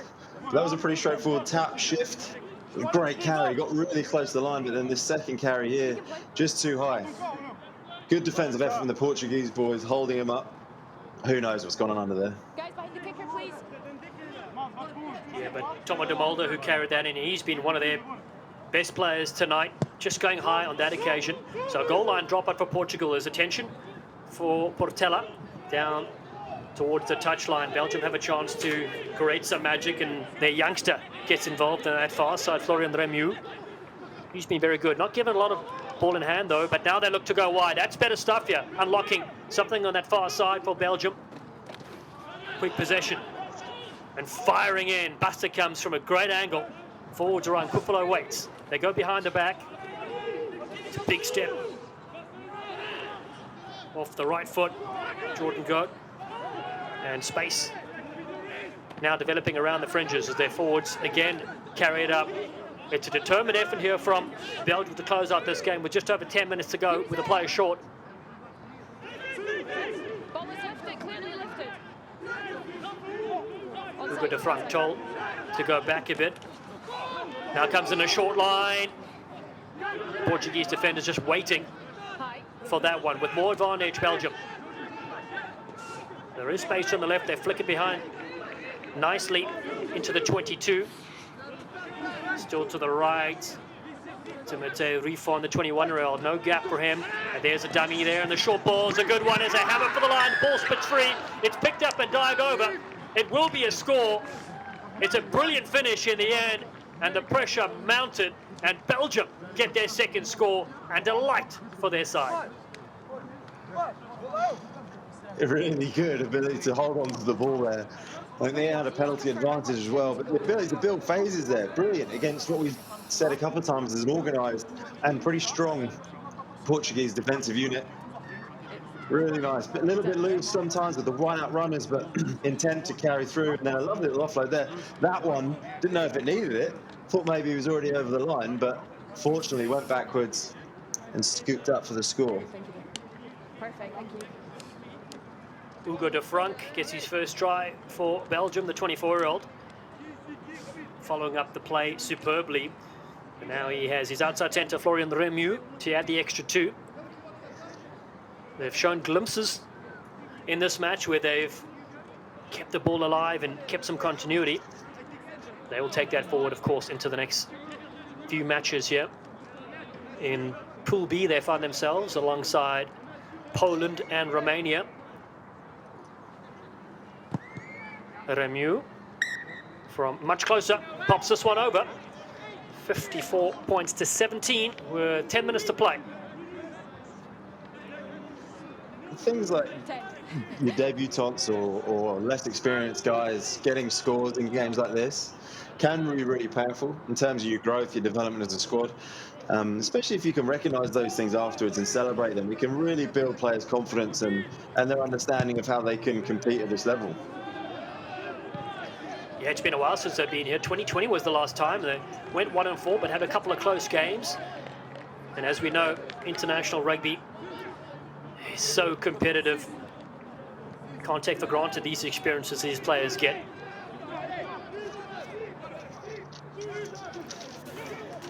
Portugal with their replacement hooker, try scorer, Camperg. It's a tackle.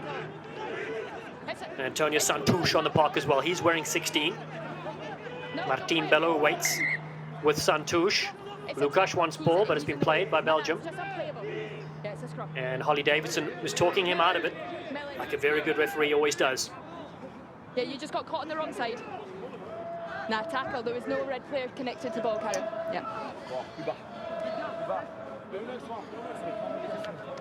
Yeah, so what's that look like? It was a maul straight from the line-out because there are no Portuguese players actually latched to the ball carrier. There was separation. Yeah. When that ball carrier actually went to ground, it's deemed a tackle. So the tackle actually has to release and then it's treated like a normal run. But just get strapped in there. So the right call from Holly Davidson there just to restart play with a scrum.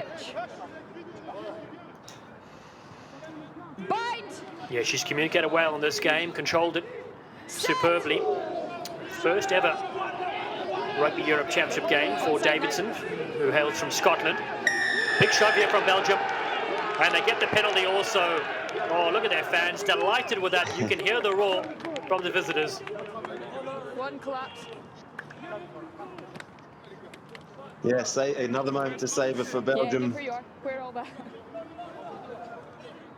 Lots of little stories going on here. Not only is there growth of the team when they're, able to shove a higher-ranked team around in the scrum, but also for those guys, coming off the bench, making a name in front of the new coach, and how that builds their careers moving forward.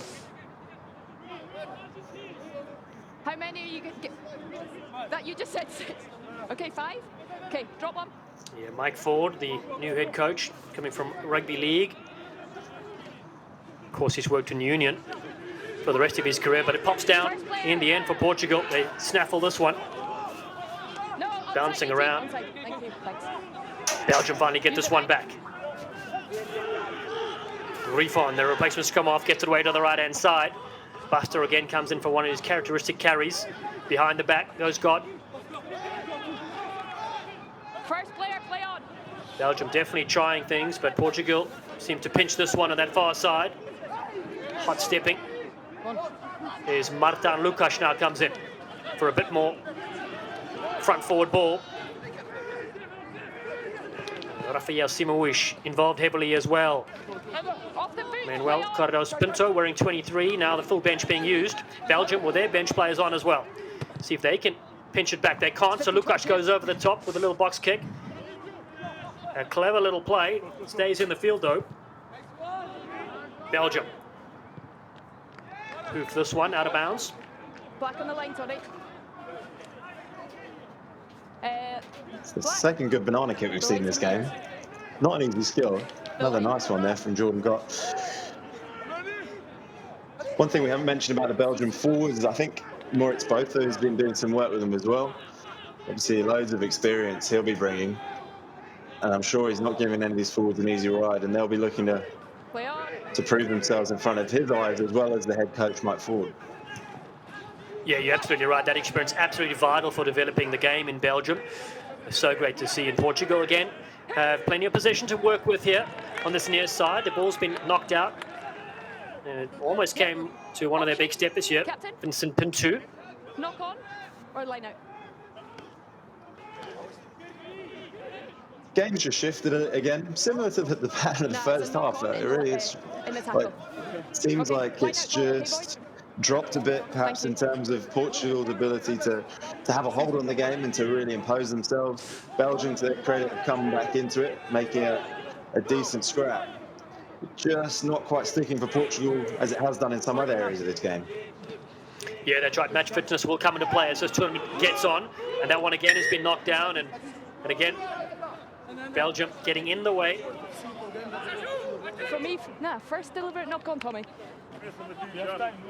First one.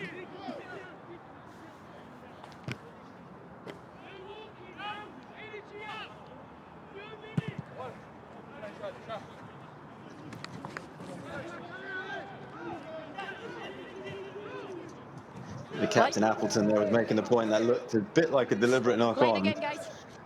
In what was a proverbially threatening Portugal attack. And he maybe had a point, but Holly Davidson with some compassionate refereeing, saying that it was the first one. Yeah, I think you're right. You saw the defenders putting his head down as well. Here comes another set piece. Nicolas Martins does really well off the fringes. Lucas throws it back on the inside. It's a planned move from the Portuguese forwards, and then the ball is available. Buster comes in with this one. Brilliant pension. Floats around the outside himself, takes on Portela. Oh, the one-handed miracle ball on the outside. Oh, so close, and bringing all the skills of Belgium. That was awesome. Great athleticism to scoop it and get away. Saw a bit of a mismatch, came up against Portela, took him on, and then lifted it round the back. The one-hander, unfortunately, its winger outside and just couldn't quite gather it. Boys, keep it square when you're going forward, yeah? Great acceleration to get away. Two fends. Keeps his legs pumping, thinks I'll take on the 10. Oh, was there for the picking. I think Portugal probably had the cover coming across, but a lovely bit of attack from Belgium there on the break. And I just love the confidence as well to throw those passes. You know, the score's got away from them, 54 points to 17, so why not with a few minutes to go. Great skills. Portugal now with Lucas, their halfback. Under a bit of pressure, Portela whips it wide. Short line not needed that occasion, so they drift it wide. And to Pinto on the outside. He's got good speed, slides on his knees. There's Vincent Pinto. They managed to keep it alive. No, the flag has gone up in the air. Sorry, my earpiece came out. Good scramble from Belgium there. You don't want to let Pinto get away with his wheels. He did well to just snaffle him into touch. Interesting point you made earlier about trying things from Belgium. It's finding that balance, isn't it, when you're in games like this, when the score's got away from them, it's still trying to make good decisions. So you still want to try and base each part of the game on a good decision, regardless of what the scoreline is. And sometimes that's a challenge, whether you're a long way ahead like Portugal are or a long way behind. Your decision making get clouded by that score. It's important just to try and stay on task in that respect. Yeah, excellent point, Tom. You're so right with that. As Portugal have another chance here to close things out in this game. They've scored 8 tries so far already this evening here in their home fixture. And good quick hands. They find their replacement, Simo Ish, the 31-year-old. And now driving upfield with Antonio Santos, 112 kilograms, a big player. A short pause there, it's a good one to Martin Belu, the Jiu-Jitsu champion. Portugal again, a wave of red continues to flourish here. Bedinha, and his 11th cap for his country. Portela again, the inside ball, they've used it to great effect. It's a knock on by Black. Ball will stay with them, always threatening with ball in hand. And that is the full-time whistle. It's a perfect start for Portugal. to their Rugby Europe Championship campaign. They defeat Belgium in front of their home crowd here in Lisbon. They score 8 tries, and tonight they'll lift the Colton Cup. It was on the line in this rivalry crash. A big score for them in the end, 54 points to 17. Portugal defeat Belgium. Portuguese will travel to Poland on February 11th for round 2, while Belgium host Romania that same day at the Nelson Mandela Stadium. But great rugby witness here tonight at the Estadio de Jamor. And Belgium, well, they've had some great moments in the game as well, and we mentioned the improvements they'll make. Tom, what are your thoughts so far on that 80 minutes of rugby we just witnessed? Yeah, pretty good stuff from Portugal there. I mean, some of their play in the open is wonderful to watch. Really smooth, really flowing in terms of their attack. But also, let's underestimate the ability to just lock Belgium down, particularly in those tight areas. Admittedly, Belgium probably weren't asking that many questions around there until later in the game when some of their subs came on with the physicality. But pretty convincing from Portugal. But I think Belgium as well would have enjoyed getting a run out under the new coach. Undoubtedly, they'll be disappointed with the scoreline, but a couple of moments in that game where they're able to come back into it shows huge character, and there's certainly a lot there they'll build on. Yeah, try in each half for Belgium. Played the full 80 minutes, and they conceded 1 yellow card where Portugal scored 4 tries in each period. And a great start for them in this competition. It's going to be fiercely contested. Tell you what, Pool B, alongside Romania and Poland. The other side, Pool A, is Georgia, Netherlands, Spain, and Germany, who are new in this competition. And congratulations also to the referee crew, Holly Davidson, Michael Todd, and Finley Brown on this occasion. Nuno Sousa Kiech, heavily involved in a lot of this Portuguese attack. But it's great to see these countries being able to get everybody some valuable minutes in this competition as well. And a good victory here for Portugal. There's Holly Davidson. Very impressive tonight. Yeah, she's a brilliant referee. Steered that game really nicely. But as you say, it's so important for those players to get the game time. The landscape of rugby is changing in terms of the quality of the nations around the world, and to have the intense test match competition experience is huge. They are getting, a lot of these players are getting their rugby either in the Super Cup or around Europe, which is brilliant. But this, playing for your country, is a different experience. So to have these games and to contest them so ferociously is brilliant to see. Yeah, they don't play a lot of test matches. And these two countries, well, this is their 16th time they've met now. 12 wins for Portugal, 3 for Belgium. Their last one coming in 2017. Interesting what the different debriefs are from both these teams. I mean, obviously, Portugal now, their standard has shifted with that World Cup qualification.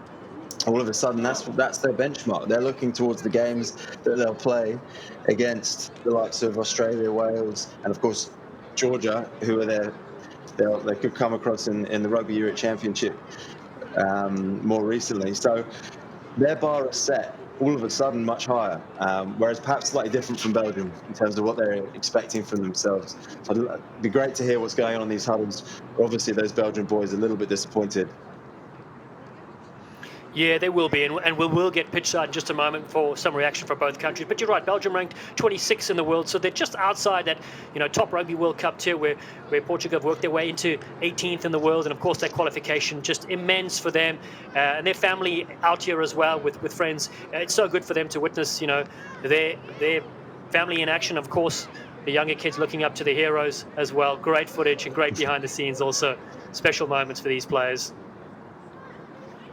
Yeah, it's lovely getting the family on the pitch after the game. It's something I've been fortunate enough to experience recently with my son, he's too young to care, and not that he probably ever will, but it's a lovely moment for the players to get your family down. You have your photos on the pitch, and it's nice moments to look back on. When you're retired and not out there running around anymore.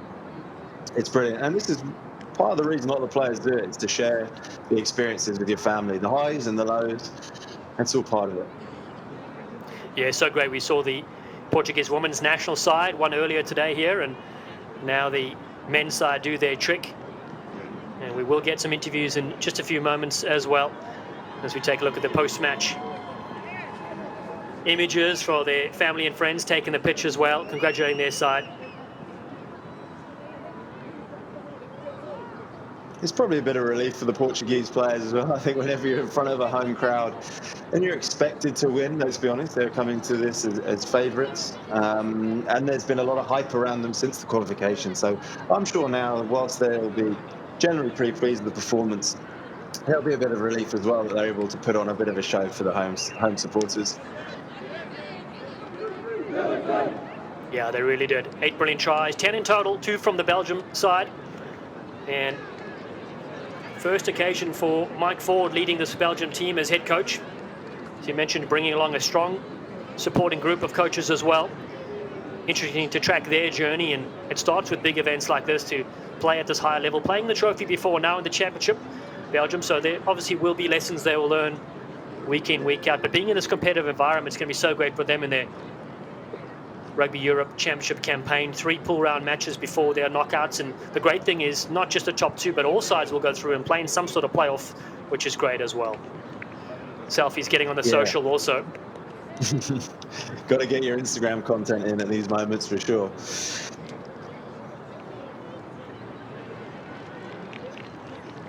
Yeah, I like the new format this year. It adds a bit of jeopardy, which is what everyone wants. It's what everyone wants, and we'll see some tight games with some very real consequences during the course of this championship and then into the knockout stages. It's going to be exciting to watch and to track as the teams progress.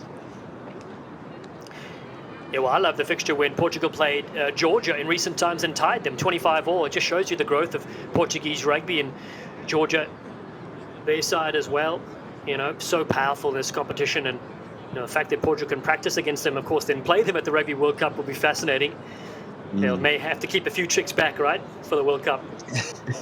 Well, it's fascinating, isn't it, to see the approach that teams take. Do you hold stuff back? Do you lay it all out there and try and practice it against good opposition? Obviously, Georgia kind of, you know, paving the way to some extent for some of these teams in terms of breaking. Yeah, Tom, let's go pitch side now. Let's get some reaction from both these countries. After the victory.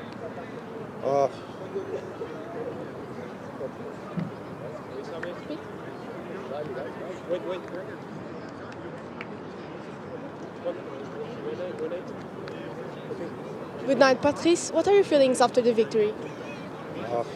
Happy with the score, maybe, but we were not consistent. We were doing some very good things, but also doing too many mistakes, not fighting well in the rucks, not being too much penalized, undisciplined, and it's not really a very good game. And what made the difference between the two teams that explained the success today? We can play much faster than them. That's why we scored so many tries. But we should do that more than we did. We played well the beginning of first half, beginning of second half. But after that, we starting to play individually, and that's why we authorized Belgium to score 3 tries. Thank you.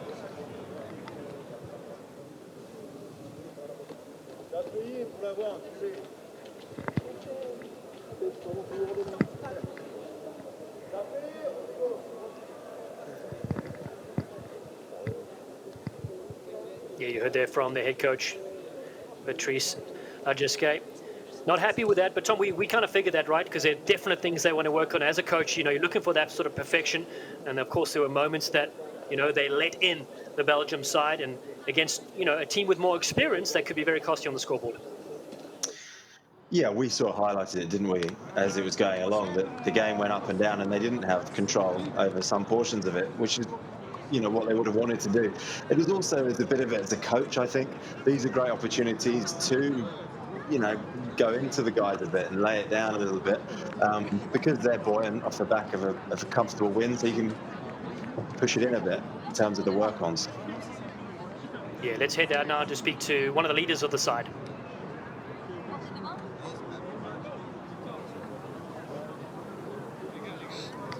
Good night, Nach. Great game today. What were the key elements in your success of today? To be honest, thank you first of all, but we didn't think that it was such a great of a game. Of course, it was a great result, but we didn't manage to find ourselves at the game. We did too many mistakes. I think, of course, we won the game, and we did.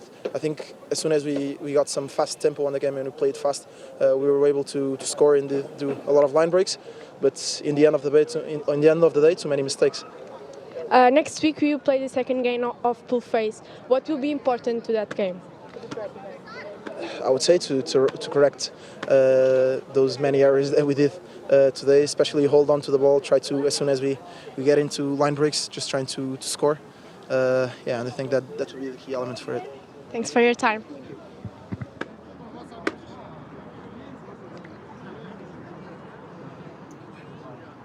Yeah, just echoing the words there, the captain Tomasz Appleton, saying a bit too many mistakes, got to fix those things. But again, you don't know how good you are until, of course, you are exposed, and so very helpful games like this, where they still get the victory, still get everybody on the field as well, for that experience and international flavour, and then, of course, get to keep turning the notch. And so let's get reaction now from the Belgium side.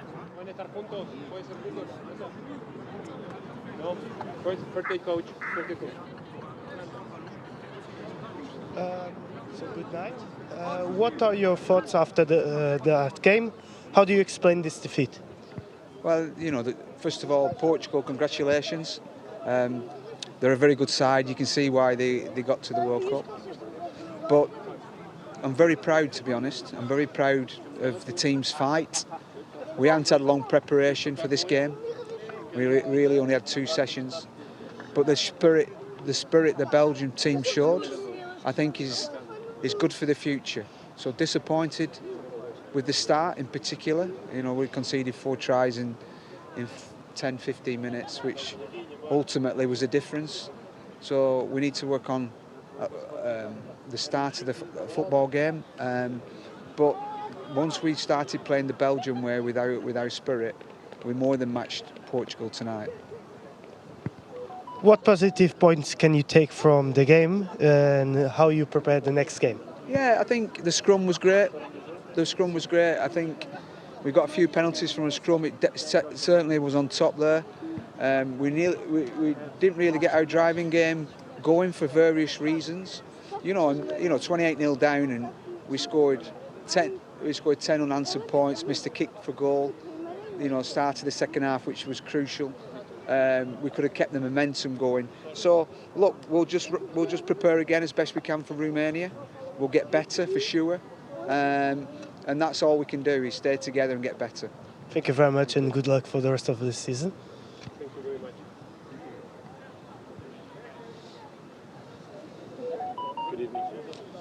Good evening. Good evening. What missed to your team to win the game today? I think maybe a little bit of fitness. The boys in front of us were really fit, and you can see they're preparing for World Cup.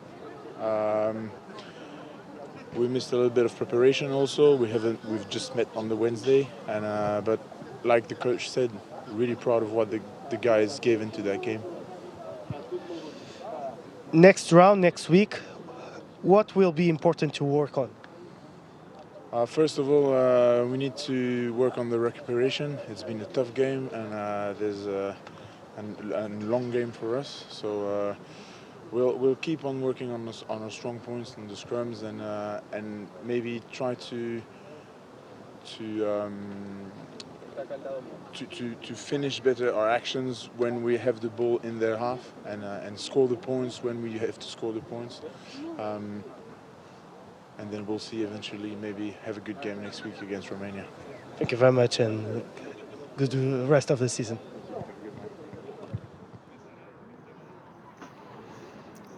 So you heard from both camps there. Belgium, well, they mentioned they'll host Romania on February 11th at the Nelson Mandela Stadium, and we're going to hear from the player of the game as well. Portugal had so many players that put their hands up. One of them had really stood out for us, of course. Was Rodrigo Marta de Lobos Reisa.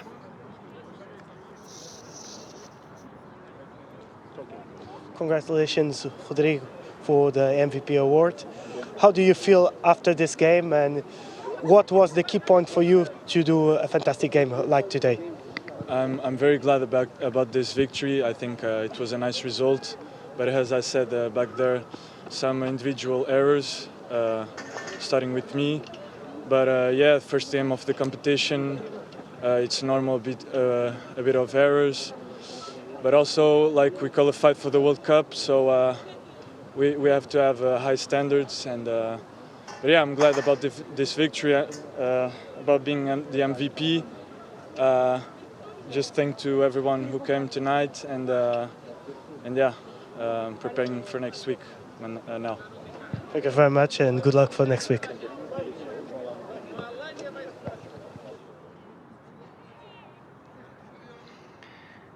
A brilliant outing indeed for Rodrigo Marta.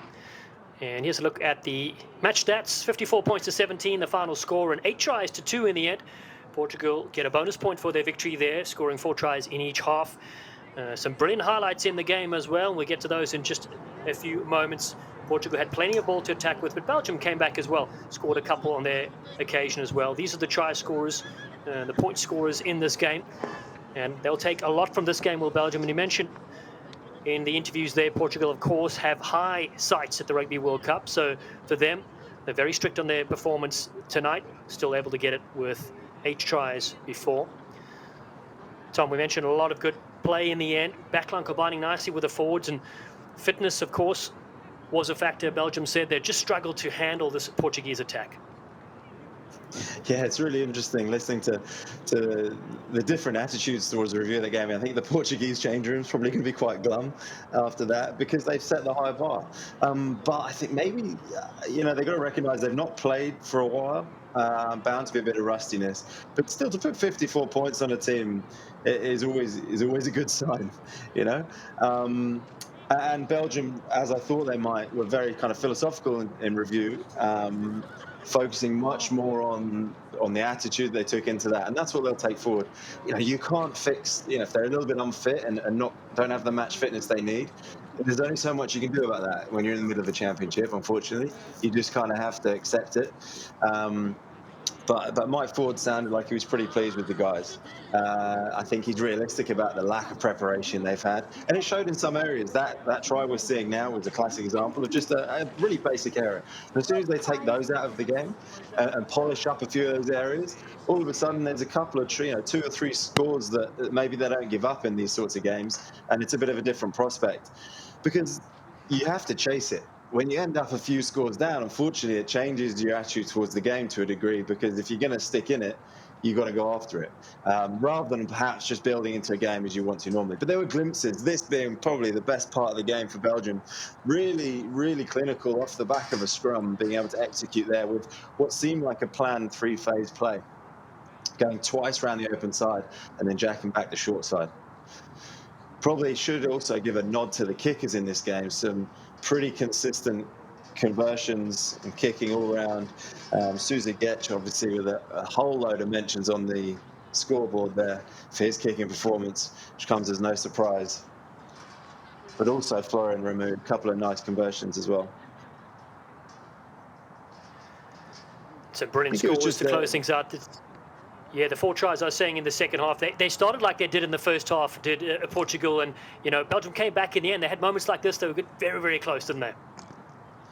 Yeah, and the ability for Portugal to execute some of those plays around the loose was really good. But that one, again, pretty straightforward score for Portugal. And Belgium will be kicking themselves when they watch it back, thinking they could have kept that out. But that's just the difference between the sides in terms of the speed of the play and the kind of sharpness around the rut. Actually, a lot of the passages of play, this is the kind of loose stuff we're talking about, when Portugal were quick taps, line breaks.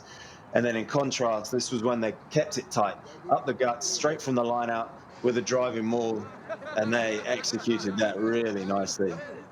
I've got no idea how you execute a driving maul, but that looks like the way to do it. Belgium were sticking in it. There was good scrap, and the guys coming off the bench certainly added something in terms of intensity. And I think that was evidenced by the score here later in the game. They're able to just keep in the fight. But ultimately, Portugal too smart with the way they're attacking, too clinical with their line breaks and able to finish off, and probably too much firepower out wide. Yeah, and here's a look at the Pool B standings. See Romania with victory and Portugal with a win over there. That's how they sit up top. Poland, of course, and Belgium taking up positions 3 and 4. Pool B, they'll cross over with Pool A with the top 2 sides later in this competition. But a good strong start here for Portugal. At home, 54 points to 17. The next game's coming up. We have 3 weekends in February where the action continues. And round 1, you see the earlier result. Next game's Georgia will host Germany, and Spain will take on the Netherlands. And those fixtures coming up tomorrow as well. Well, thanks for joining us at Stadio de Jamor in Lisbon, where Portugal have defeated Belgium by 54 points to 17 in the Rugby Europe Championship. For Tom Mitchell and our entire crew, I'm Dallin Stanford saying thanks for joining us with this brilliant competition. Make sure you be safe out there, and we'll see you next time.